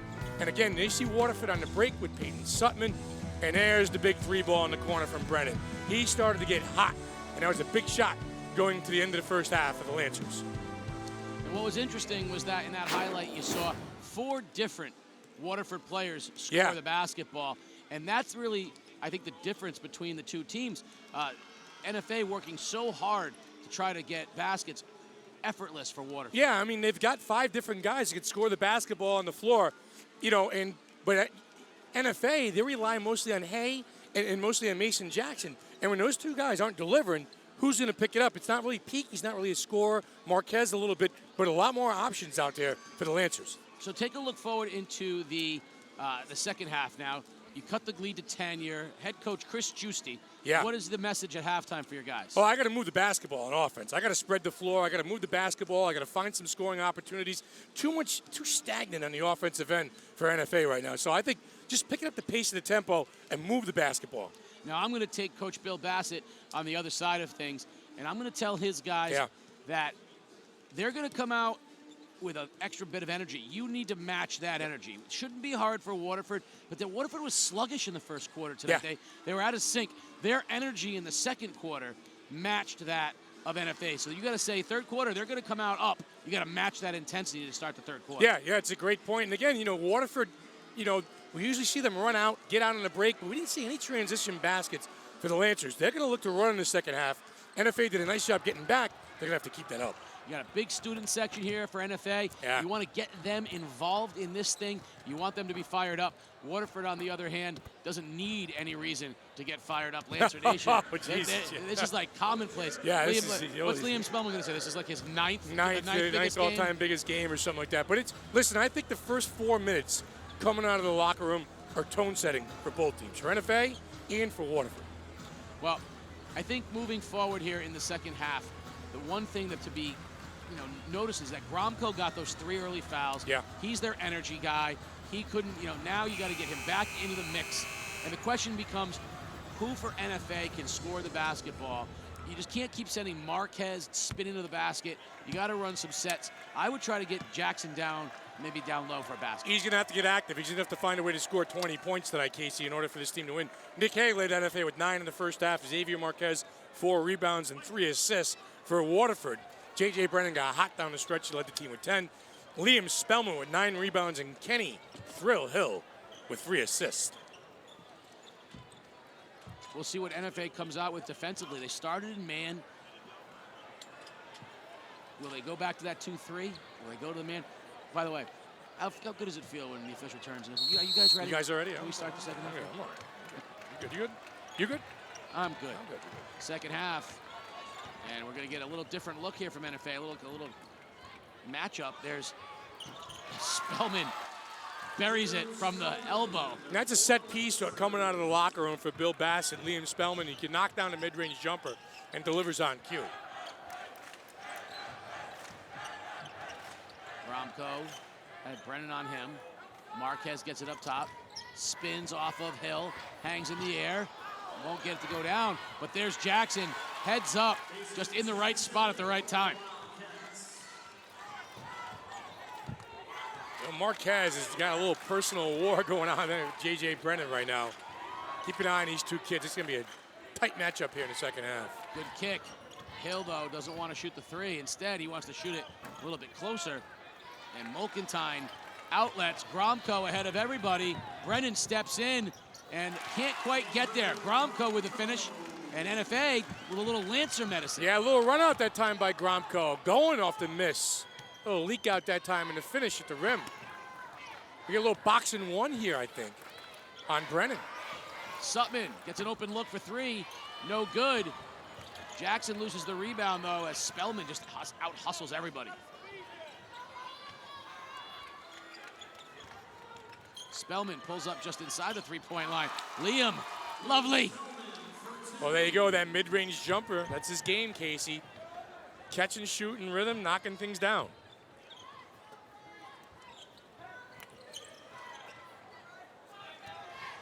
Jackson, little off-balance fadeaway, no good. Tough shot that time by Mason Jackson.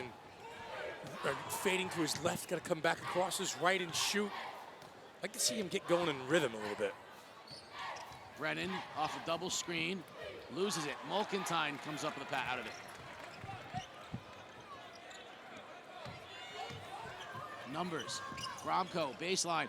How quick is Liam Spellman? That was a great idea. Gromko wanted to get it back to his shooter, but Spellman was right there. Yeah, and you hit the nail on the button right there, Casey. He recognized the shooter, hey, on the three-point line and jumped the passing lane. Great defense. Good basketball instincts. Coach's son. He's got it all. Pull up, Mulkentine blocked by O'Connell. Now it does beg the question, Sports Doctor. Do nails have buttons? Because if I hit the nail on the button, on the head. There you go. Hit the nail on the button. He didn't take that long. I didn't know it took me 2.5. It took me a game and a half. Didn't realize that. Spellman launches again. Back iron, strong rebound. Brennan comes down with it. The little guy with the rebound and the finish.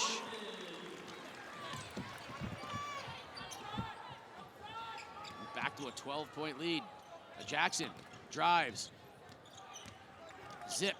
Gromko, baseline, short.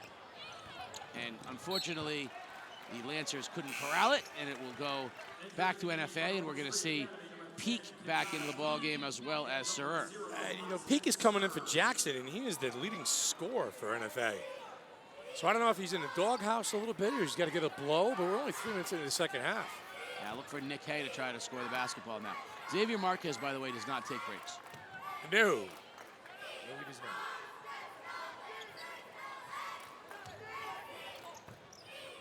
Waterford reluctant just to pack it in right there, Case. Peak on the jump step has it knocked out of bounds. Without Jackson in the game right now, there's no real, Hay is out there, but there's no real threat of a three-point shot. So Waterford has the ability now to pack it in a little bit on defense. Mulkentine. There's the chance for Hay. It's good help defense. Good 2-3 zone looks like right now for the Lancers. Very active. Oh, good look at Marquez. He buries it at the foul line. That's a good look.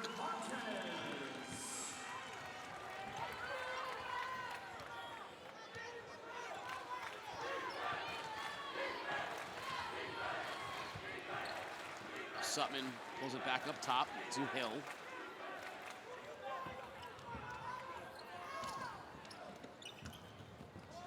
There's a good look.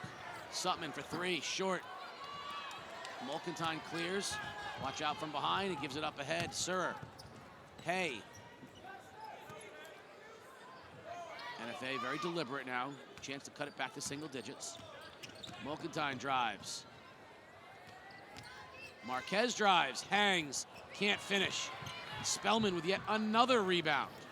11 rebounds in the game for Liam Spellman. Double digits, double-double machine. Sutman from the foul line. A great look from Spellman. Yeah, Peyton Sutman moving well without the basketball. The catch and shoot that time from the junior. Your favorite Sutman. Oh, by far and away my favorite Sutman. Hands down, my favorite Sutman. Is there another Sutman? Yeah, Walker. I didn't realize Walker, my guy. I didn't know that. 2-on-1, up ahead. Spellman puts the brakes on, watches Mulkentine fly right by. Little Top Gun move by Captain America. Danger zone time here for the Cats, Casey. More than 2.5 quarters in, they only got 26 points, and they trail by 14.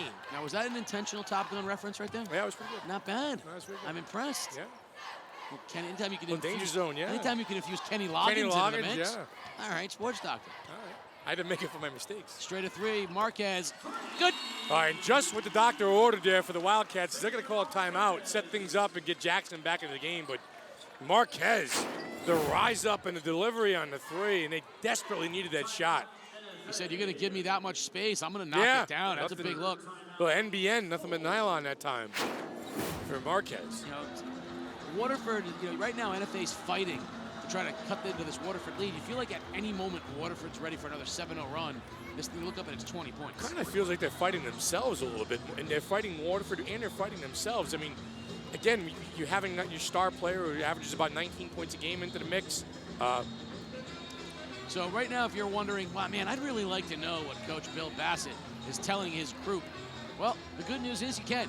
Thanks to the cooperative effort between the Mohegan Sun and the game day crew, our coaches were able to get mic'd up and we were able to have access to the locker room and the huddle, which means that wired zone, normally reserved for football and other fall sports, will be part of this package. So look forward to the wired zone highlight reel. Find out what coaches Bassett and Giusti were saying in the huddle, what the locker rooms were looking like, what the officials had on their minds, and all the other insider information here on the Division I championship game on game day. A little tequila. Yeah, a big crowd here tonight, huh? Nice day, over 3,000. Over 3,000, I know. Tremendous. I know Jim Bunacore was hoping that they would get that many. That's a good number for them in their first year with this cooperative with the Sun. The 40 or 50,000 watching online at home. Right around there. TNFA trying to turn things up a little bit on defensive end, Casey. Take a little 1-2-2 zone that we're used to seeing. And turnover right there. Waterford caught off guard right there, and they get the 1-2-2 zone. They got Mason Jackson up top. He's got the long arms. He can disrupt the passing lanes. You got to get somebody down in the middle. You can break it in the middle if you go from the wing. So a quick three by NFA, then a timeout, and then you change it up on defense. I like the move. You talk about the chess match between coaches. You just saw Chris Giusti with one there. Marquez has been the most aggressive of the Wildcats. Now Jackson, beautiful job, Sutman on a closeout. Jackson stutter steps, but nothing there. Maynard into the ball game for Waterford. He gets the assignment on peak. Jackson spins, hangs, no good. Spellman up ahead, Sutman. Ball's loose on the floor. He gets it out to Hill. Beautiful work from Peyton Sutman. Maynard for three. Got it. Caden Maynard, the senior, knocks down the triple. Welcome to the game, number 30. The catch and look, the little hustle play on the floor for the Lancers leads to 3. Pushes his lead up to 14 right now. Coach Giusti's got to be going, and this guy's hitting threes against us too? And NFA offense is stuck in quicksand right now. 29 points with 1:25 left to go in the third quarter. Again, you talk about firepower. How do you claw your way back into a game if you're NFA, if you're the Cats? 43-29. You see Spellman trying to work the high post against that 1-2-2. It's got to start right here if you're NFA. It's got to start on the defensive end. There it is. Good look underneath. Sutman can't finish, but Maynard's going to get fouled.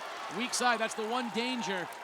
One danger in that zone. Any zone like that, guys crashing the boards. Guys crashing the boards and guys working hard and exposed on the back end that time was NFA. Spellman comes in. Maynard comes in. No hoop with the harm. Jackson with the whack on the top of the hand. Again, you talked about it, when you're running a trap and you're running a press type of situation, you're exposed on the back end. And then, boy, Waterford's got some kids that can go up and get it on the offensive glass. Yeah, and like blood in the water. Yeah. The Lancers are sharks. Sure. And right now, this leads up to 15, and they want to see it at 20. This could be 20 by the end of the quarter, yeah. Right. 16 right now. Intercepted by Hill. He got Sutman, and Marquez drills him. Hill wants the continuation three, but that's going to be Marquez on the floor. Not here. That's the other league that plays here. You see Hill coming down, and Marquez a little body shot like he's playing football again. He's trying to try to jump and surprise him. Yeah. Surprise him with a shoulder tackle. A frustration there maybe out of Marquez a little bit. Sure. Understandable. Under a minute to go here in quarter number 3. It has been all Lancers since early in the first quarter. High post. Maynard launches another 3. Hangs on the rim, but Spellman, we're going to get an offensive foul. Spellman shoved Marquez out of the way. Yeah, Spellman's got a look on his face like, me? Not me. He's like, I didn't foul him. Let's take a look at this right here. Liam Spellman battling underneath. I don't know. He might have been right. 15 rebounds on the night for Captain America. How's that? Man, Think he's doing work, bringing his lunch pail tonight? He's working. So they're figuring out who the foul's on. Tony DeCito. Oh, it had to be on Spellman. Now the foul's on Brennan. Foul's on, okay, I stand corrected. So they called that foul on a push from Brennan. You saw Spellman fly through the air. Yeah. They called it before that contact and a push from Brennan. That's why Liam goes, it's not on me, he's right? on, yeah.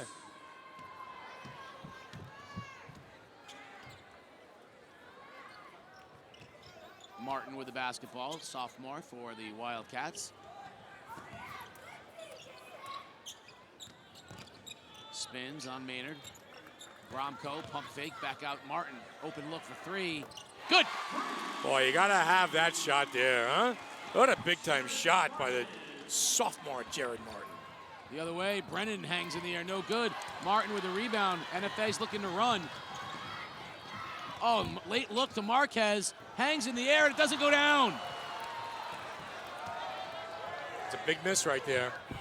At the buzzer, Sutman, back iron, no good. Well, it has been an exciting 3 quarters. Waterford just keeps pulling away and pulling away. Now the lead, that was 10, sits at 13. We've got 4th quarter action right on the other side. You're watching Game Day live on today.com.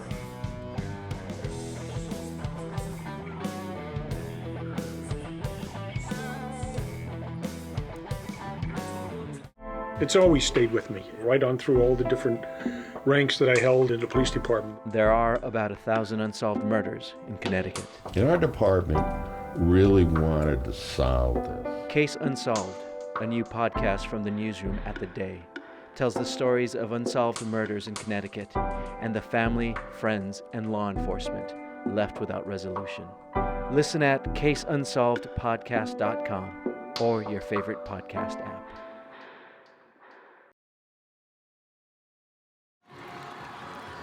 Happy Lancer Nation, they got a 13-point lead, trying to go back-to-back in Division I as we start 4th quarter action here at the Sun. Casey O'Neill, along with the sports doctor Keith O'Brien, as Game Day. Proud to bring you the Division II and Division I championship games here in the ECC. Been a lot of fun. Been a fun year, fun night of basketball. 8 minutes to crown another champion here. Waterford looking to hang on. NFA got to get something going on the offensive end. I'm shocked that Mason Jackson is on the bench. Open look for Mulkentine, and he buries the triple. And he smiles at O'Connell and goes, that's a 3-ball, my friend. NFA trying to pick things up on the defensive end. Eckert the other way. We're going to get a block. That's a good call. Mulkentine slid in, and you always know by the body language. He slid in, and right here, he's like, he didn't get there. Yeah, he's moving. The little shoulder lean. I'm going to fall down to make it look good. You can hear the thump, but he definitely leaned in with his shoulder late. By the way, Waterford starting the 4th quarter with Kenny Hill and J.J. Brennan on the bench. Yeah. A Maynard Eckert backcourt. A couple of seniors out there. Meaningful minutes in a championship game. Yeah. Shooter's touch, and Eckert gets them both. Yeah, Waterford's one of those teams that, where they go 7-8 deep, if that, with Landon. Gonna need these guys that come crunch time in the state playoffs. Mulkentine to the basket, draws the foul, basket is good, and a little energy for the Wildcats. Well, you see Mulkentine, Casey, with the quick first step right here, the blow by the bigger man, O'Connell. The football player takes the hit from the body, delivers with the right hand, a little shooter's touch, chance for a 3-point play. Would have been pass interference. He still made the catch. Spellman was out of the game as well, by the way. That's 3 starters that were on the bench. Now you're going to get Brennan and Spellman back in the game. touchdown pass. There it is to Maynard. NFA trying to trap. Nice job there by Eckert, trying to sidestep it a little bit. But NFA's looking to trap. Just got to commit to it. Oh, beautiful look. Eckert to Spellman. Cowabunga.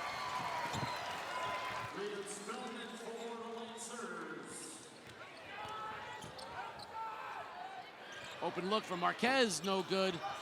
Sutman clears the rebound. Waterford wants to run again. Sutman pulls up. Can't get it to go down. You got numbers here if you hustle, if you're the Wildcats. Travel. Yeah. Well, a happy feat by the sophomore in the corner, Casey. Some opportunities squandered and back-to-back possessions for the Wildcats. Yeah, missed opportunity. Had it down. Now it's quickly back up again to 11. Brennan. Oh, into space for Eckert. Beautiful look by Brennan. Passed it to where his guy was gonna be, not where his guy was. And they're gonna get another foul on Gromko. He has had a rough time of it today. His fourth personal foul, Andrew Gromko.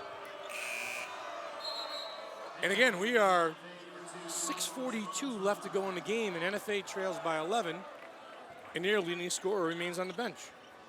Yeah, Mason Jackson not having his day. I mean, the doghouse right now. Brennan, Spellman. JJ wanted to pull the trigger. Coach Bassett wants to take a good shot. JJ wants to pull the trigger. Burn a little clock here. High screen. Maynard, Sutman. That is pretty even though it doesn't go down. But there's Spellman on the hustle. Finds Maynard. He can't finish. Oh, double missed opportunities, and it's going to be NFA basketball. Well, you like the team basketball there, though. Peyton Sutman just couldn't deliver on the little chippy, but the team basketball, the way Waterford passes it, they are the best passing team in the league this year. By far. Bigs can pass, guards can pass, they're all recognized on the floor. Hay with a big move, knocks it down from 12 feet, and Chris Giusti wants a timeout. That's a beautiful move by Nick Hay. Jackson's back in the game, got it to 9. If you're gonna make a run, now's the time. Now's the time, let's set up the defense. Here you see Marquez, the delivery to Hay, the rise up to hit about an 8-footer right there, nothing but nylon. Quick timeout by Coach Giusti. You see him running on the court. Almost running over Bono, the referee, but let's set the defense up and let's go to work. Like that trap situation right now, try to set up a little full court, maybe a little 1-2-2, try and pinch him by half court, create a turnover, and come down and get this to a 3-possession game. Yeah, I'm of a different opinion, which is I think trapping Waterford full court is really, really dangerous. Tough. I think they're so good at breaking it. Spellman is such a good passer. They got good ball handlers. I might consider cycling through a couple of different half-court traps and give them a different look. Yeah. If I can go 1-3-1, 1-2-2, whatever, just give them a couple of different looks. The key might be it's going to take them literally one possession to figure it out. But yes. If I can just give them a couple of different looks, because I don't think you can trap them. I mean, the way Waterford's set up right now, coming out to get the ball, they know something's coming. They know the trap is coming. They know the press is coming. They hit the touchdown to Maynard last time. He's right in front of the table right now. He's hoping for it again. This time they're going to reverse it right back to Spellman. There it is. Now the touchdown pass up ahead. A little bit high for Sutman. He finds Maynard. Too easy. Ball didn't hit the floor. I think 3 passes up in for the layup, and that's what Waterford does. The bigs can pass, the guards can pass, they can deliver. Okay, I just don't think you can full court trap Waterford. Marquez. Oh, that's an NBA move right there. You like the crossover, and here come the Lancers again, running off the mate. Good hustle back by Mulkentine. Mulkentine looking for a charge right there, and he might have a good point. Maynard kind of steamrolled him a little bit. Mulkentine's coming out. Wildcats want to know where the foul is, too. Oh, and Eckert stepped on the sideline. Turnover. It's 9 right now. If they can get a basket and cut it a little closer, maybe we can get a little energy. Basket here cuts it to a 3-possession game. Kenny Hill back in. He spent a lot of time on the bench. Crunch time. 5:26 left to go. How about the minutes Maynard's given that Yeah, tonight? he's played well, too. He's played really well. Jackson behind the back. Martin. And we're going to get a touch foul on the perimeter on Brennan. I think that's a good call. That's a nickel dimer. Chris Giusti just looked at his watch and said, it's about time. Are we getting it with 5:16 left in the fourth? Yeah. Oh, It is man. classic. He goes, yeah, why are we just getting this now? It's been going on all game. Marquez now will run the offense for NFA. Find a way to get Jackson involved in this offense right there. Long three, short. How about Martin with a strong rebound? Kept it alive. Jackson, blocked from behind, hangs in the air, and he'll draw the foul on Spellman. NFA crashing the board. Well, if that's what he's got to do, that's what he's got to do. He's got to find a way to get involved in this game. If it's going in and grabbing your lunch pail and doing some dirty work, block there, right back at it, going to give himself a trip to the free throw line. Mason Jackson has to score the basketball in the next 5:03. Yeah, Spellman knew he got him the second time. O'Connell will come in the game. Great minutes from Maynard. The starting five of Waterford is back in the game for this last 5 minutes.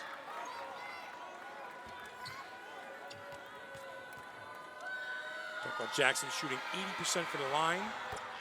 Knocks them both down. Here comes that full court trap again. Brennan breaks it himself. I think he just sold the ref. I think Brennan just sold the ref on that. Bit theatrical is JJ at times. I think he at sold times it. he just kind of, gives you that, the little head bob or the body move or something like that. I think JJ sold it. Leads down to 7, though. Big stop if they can get one here. Back in that high 1-2-2. Looking to trap out of this, too. There comes trap. O'Connell gets it right back. And Mason Jackson, what effort. Mason Jackson clearly got the message. He needs to be more physical. Hey, stick your nose in there, son. Jump ball. I'm looking at the possession now, and it's out. I think it's going to be Waterford basketball. Talk about Jackson, too. Only 5 points today. Averaging 19 a game coming in here, Casey. The franchise for the academy. If you had told me they'd only be down 7 with him only scoring 5 points, I wouldn't believe you. Back out Brennan, and he's going to step on the end line. A lot of guys that don't have as much room as they think. They're stepping on the end line. We'll see Mulkentine come back into the ball game.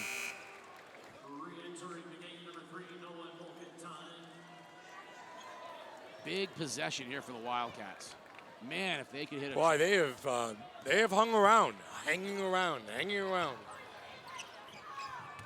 Getting good minutes out of Martin, the sophomore. Jackson needs to score. Spin, left hand, hangs. No, gets his own rebound. Puts it to the floor. Goes up, and he'll go to the line. I don't like the putting it to the floor, but Mason Jackson's becoming a little bit of a menace on the glass. And he's gotten a message from head coach Chris Giusti. We need to go in there and mix it up a little bit, son. And mix it up he does. Not once, not twice, but a third time's a charm as Peyton Sutton reaches in. Mason Jackson finds himself back at the line. And he is smooth from the free throw line, as you would say. Yeah, we said that, timeout Waterford after between the two. We've said, as J.J. Brennan might have the range and, Dev Ostrowski might get higher than anybody on the jump shot, but I don't know that there's anybody smoother than Mason Jackson. No, it's a two-possession game right now, two-partner. I mean, we talked about, what NFA maybe not getting the 45 points. Well, they showed me. They've had a hot fourth quarter. They got some, Mason Jackson has come to play a little bit, some hot shooting from Nick Hay. And you're right back in the mix. If he can knock the next one down, I'm curious. I do not believe full court pressure works. All I think it does is it gives Waterford fast break opportunities. Right. You like the half court trap versus the full court? I do. All right. I do. I wouldn't mind seeing them, again, throw a wrinkle at them. This 1-2-2 is doing a decent job. And, with 4:20 left, you're in perfectly good shape to just play good, solid sets. Yeah. And then you got to rely on Mason Jackson. Mason Jackson has an opportunity to take his first step towards being the next great player in the league. Yeah. If he can put them on his back and, get them back in this thing, they are going to full court pressure with Jackson on the ball. There's the trap. Up I like ahead. to run on the back end. Oh, now you got numbers. That's the problem against trapping them against Waterford. Back into the 1-2-2. Spellman cutting Hill, pulls up. Can't get it, but O'Connell with a strong rebound. We're gonna get a foul on Mulkentine on the floor, but that's a big rebound that NFA could have. If they could have gotten that one, they had a chance to make it a one-possession game. Yeah, Ryan O'Connell out there working hard, Casey. He hasn't had too many open looks on the offensive end. He hasn't been kind of a non-factor, but that's a big, big offensive rebound right there for Waterford. Now they're out of the 1-2-2. Straight man, yeah. With the trap out of that man-to-man, maybe if they get pinned in the corner. Inside, O'Connell sealed off. Great job. O'Connell sealed off Martin and scored. Yeah, he's got the smaller man on him, and Waterford took advantage of that, Casey. Went right to the big man. Oh, Marquez, you got to shoot that. Jackson drives. Hangs with the left hand, and he'll go to the line. Mason Jackson taking over. Yeah, and he has made a commitment now to get himself either to the rim or to the free throw line. Again, we talked about 80%. And you see Jackson with the step. Takes the hit. A little bump there by Spellman. I'll be at the line shooting two. Please, thank you. We can have another. I got to give him credit, too, to be able to use that left hand to get that shot off. He's a different player here in the fourth quarter. Yeah, I don't think they can go man either. I think you got to rotate defenses. I like to throw a different kind of trap at him, maybe. Waterford's just too efficient. I would wait and go that 1-2-2 half-court trap. Here comes that full court pressure again. Very quickly. Hill. Spellman's going to look to the middle of the floor. Long pass to Brennan. Beats the trap by himself. Pulls up in the lane and knocks it down. Yeah, one-man show right there, J.J. Brennan, huh? J.J. Brennan, trap beater. That's a big bucket for Waterford right there.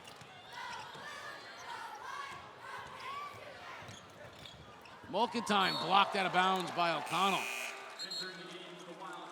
Gromko will come back in the ballgame. Nice minutes for the sophomore, Jared Martin.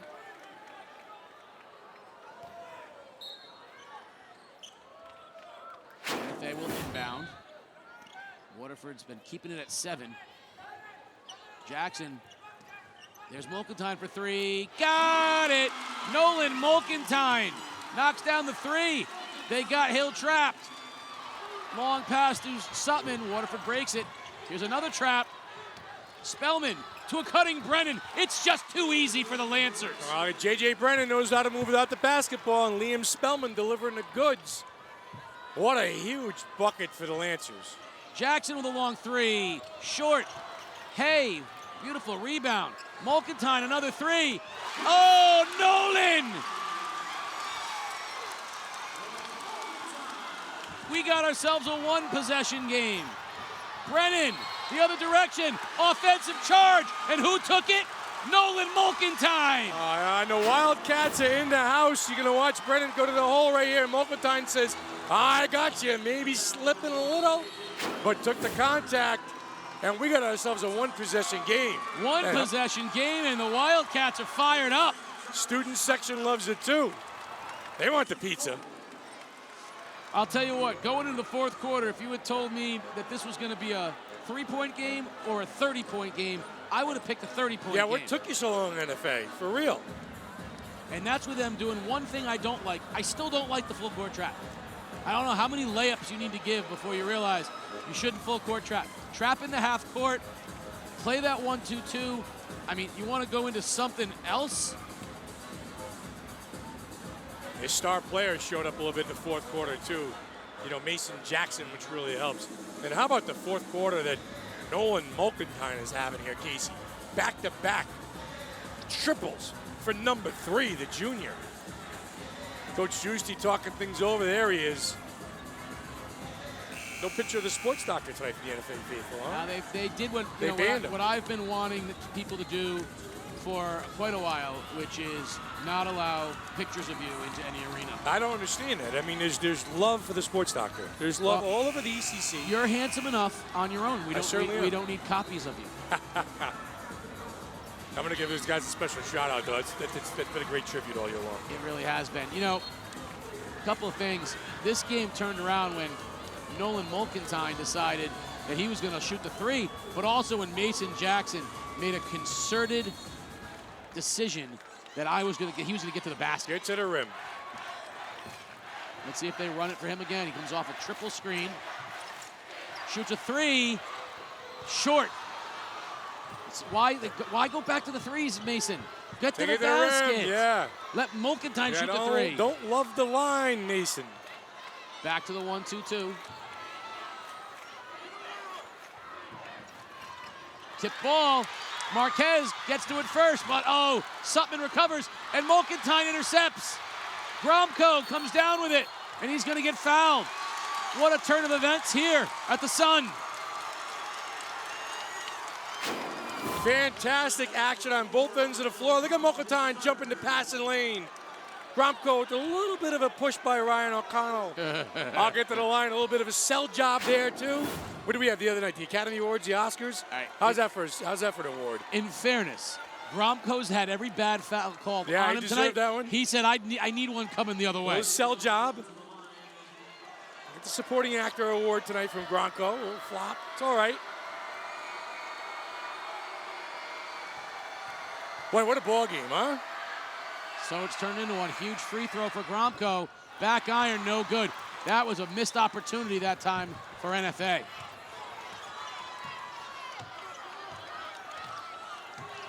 Hill picks his dribble up. Jackson just missed.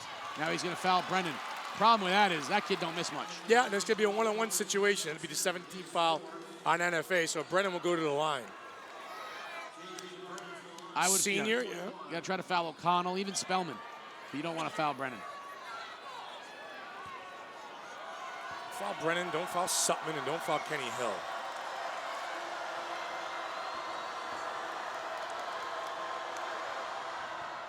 Conley knocks that first one down. Smooth, senior scorer. Is it possible to disrupt the free throw from the other side for the NFA kids? They're trying. NFA student section is plentiful. They came to play today. They're behind JJ right there. Trying to yell him out of his rhythm. Nothing doing there. Back up to 5. Imperative that they get a basket right now for the Wildcats. Jackson. Great defense from Sutton. Reverse the basketball here. Get a clean look. Mark, for going the threes, someone's got to shoot the basketball. Mulkentine drives, jump step. There's the corner. Hey, short. Jackson tips it out, but Brennan comes up with it. Brennan ahead of the pack, 1-on-2, and he's going to go to the line. Lightning fast, J.J. Brennan. Yeah, J.J. Brennan on the break that time, Casey, was not going to slow down and not give the rock up. You see him right here, full court sprint, takes it in, eyes the rim, gets hit not once but twice. Finds himself to the free throw line, just made 2 free throws. He's got a chance to give the Lancers a little bit of a cushion right now. Opportunity to get him back up to a 7-point lead. Hard to believe. NFA had all the opportunities in the world. Yeah, they had the ball down 3 with At a chance the line. at the line.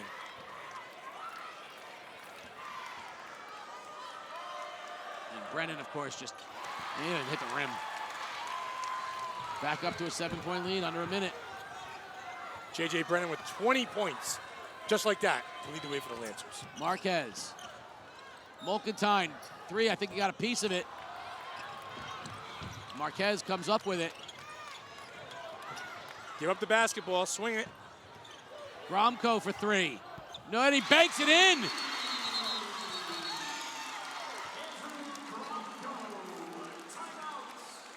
The bank is open. I'm going to call glass on this one, says Andrew. Gromko. Reverse court with the pass. Gromko, the rise up. And says, I'll take it, coach. Send it in. 4-point game.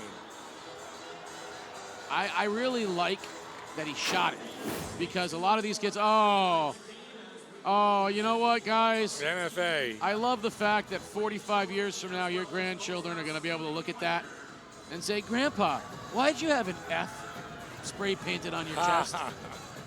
For the love of the game.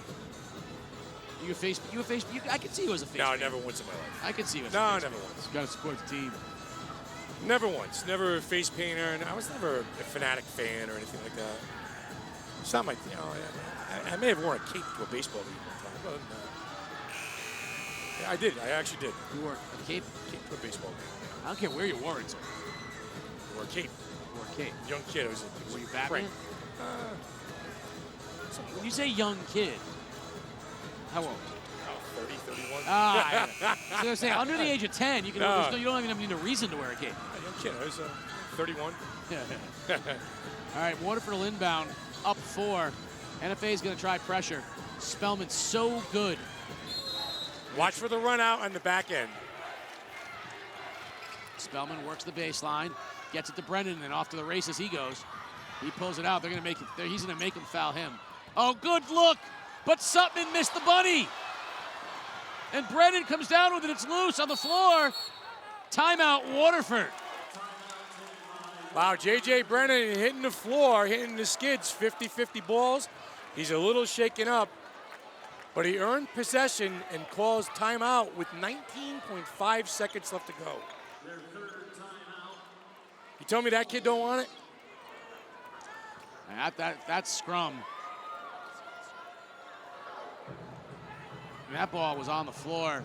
It was anybody's ball. I mean, Sutton had the wide open look underneath. I'd like to see if there was actually possession on that, to see if, he had the ball long enough to call timeout. So, the ball went up on the rim. Sutton missed the shot. He's never going to miss. I mean, there's a miss. Sutton actually tips the ball twice. Jackson tipped it. And Brennan has it. Marquez strips it, and it's loose. And there's that. That's possession. He did. I don't know if he had possession. No, of I that think ball. he did. I don't know. And then him and Marquez. They should hug it out after the game. Yeah. Those two have been fabulous. They played this game in a phone booth, two of them. Yeah. What flavor gum was it? Yeah. It was Dentine. Dentine, yeah. It's Hoosiers. Strapper was the player. Strap, yes. Jimmy Chitwood. I'll make it, coach. We're going to use Jimmy as a decoy. We're going to run the picket fence on him. Would you ever use, if you ever had Jimmy Chitwood on your team and you use him as a decoy, I would never go to one of your games ever. I would use him as a decoy in so much as I would go out and I'd go, hey, Jimmy Chitwood's taking the last shot. They think I was doing reverse psychology on him. Here we go, Casey. 19.5 seconds left to go.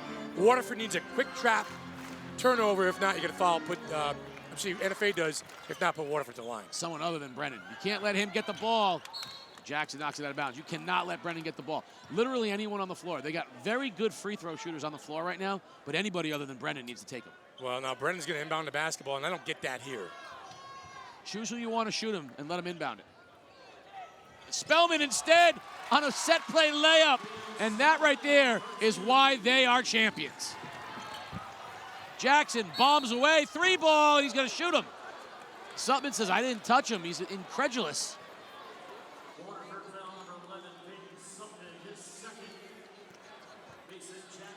Jackson at the line for 3.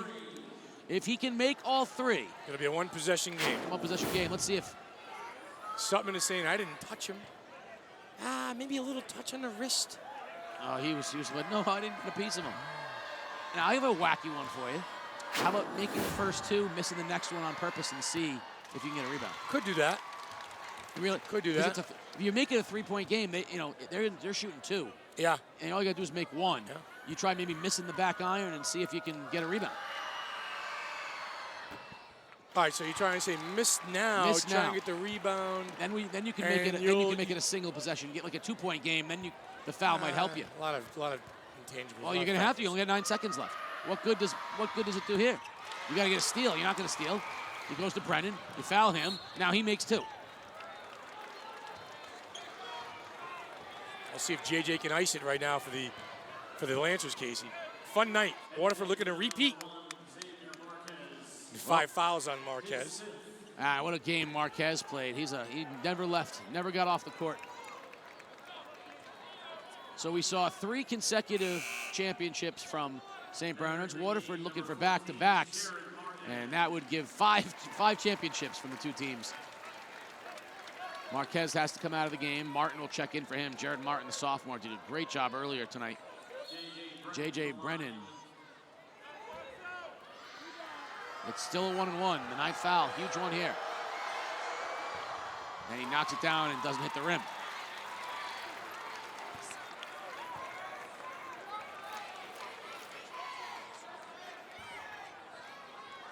One more for Brennan.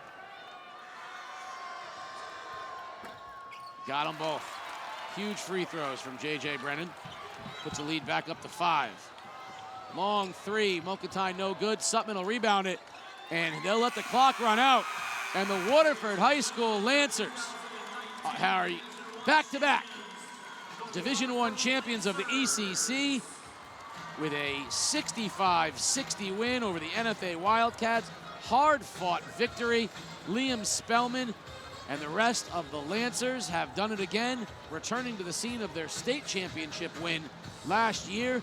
And now they will go on to defend their state championship the same way that they defended their ECC championship. A happy coach, Bill Bassett, hugs for the players. A lot of respect between these two teams. NFA clawed their way back into it. Nolan Mulkentine with an outstanding shooting effort in the fourth quarter, got him back into it. There's a lot of respect between Marquez and the Lancers. He played so hard. Of course, the sports doctor will have our post-game interviews, but as of now, you are now officially in the Mr. G's post-game show.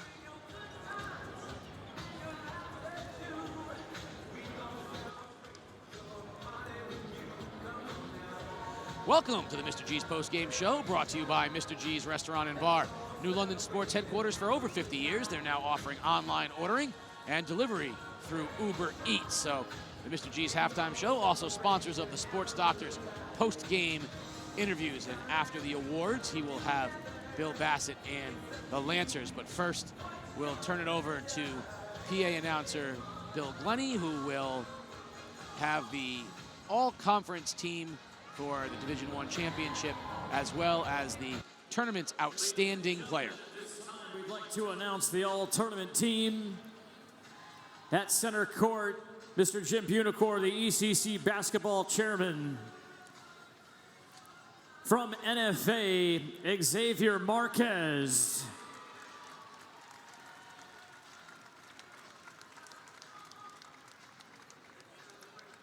From NFA, Nick Hay.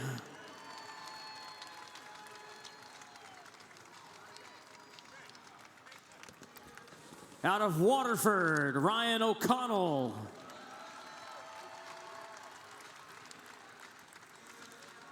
Out of Waterford, Liam Spellman. And your 2019 ECC Tournament Most Outstanding Player, Waterford's J.J. Brennan.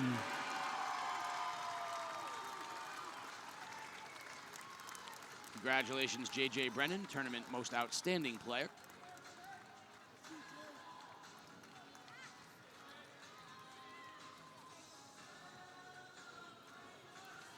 And at this time, presenting the championship plaque to Waterford head coach Bill Bassett.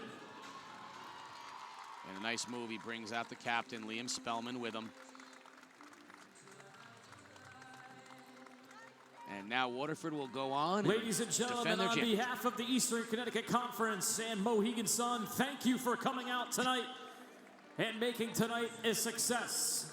Thank you to Core Plus Credit Union, NFP Sports, Heavy Hitters, and Mohegan Sun for making tonight possible. Please have a fantastic evening. Drive home safely and a good night. A happy group of Waterford High School Lancers. They are back-to-back Division I champions of the ECC, and now it's on to defend their state championship. The Sports Doctor with Liam Spellman, Bill Bassett, and the Lancers. Well, Coach, you had to rely on your seniors down the stretch. NFA fought hard in the fourth quarter, but you guys are hang on to win. The seniors always know that what's at stake. They're coming down the last few games of their career, and what's at stake is they want to make sure they do the best they can, and that's what they did today. How is it to have a senior group like that where you can trust guys to make plays, to beat the press, and to deliver on a court like that? Yeah, these guys have been playing basketball together for years, and off season, in season, and I just trust them. They trust each other. They know what they're doing. And I think it's 36 out of 37 games you guys have won. An incredible road. Started as your junior year. You get into a game like this, and NFA throws everything they got at you in the fourth quarter. What's the difference, Liam, down the stretch of the game like that? Well, they made a lot of their threes. They even banked one in. Like, they were getting every rolls. We had a tough time rebounding, but we stuck to it. JJ, great finish, made his free throws, and we just came out and went as a team. Now, this team, off of last year, didn't want to let down. No. You didn't want to let down that group. Now you've accomplished one of your goals. House money right now heading into the state tournament. Yeah, we hope to come back here for the state tournament. And we knew last year that we had a team to come back, and that's our goal, and we think we can do it. Bill, this is, such a magical ride. When will you take time to enjoy this, or is it right back to work? Maybe they're not on the bus ride home. That's about it. But I know the state Division II is a very tough division.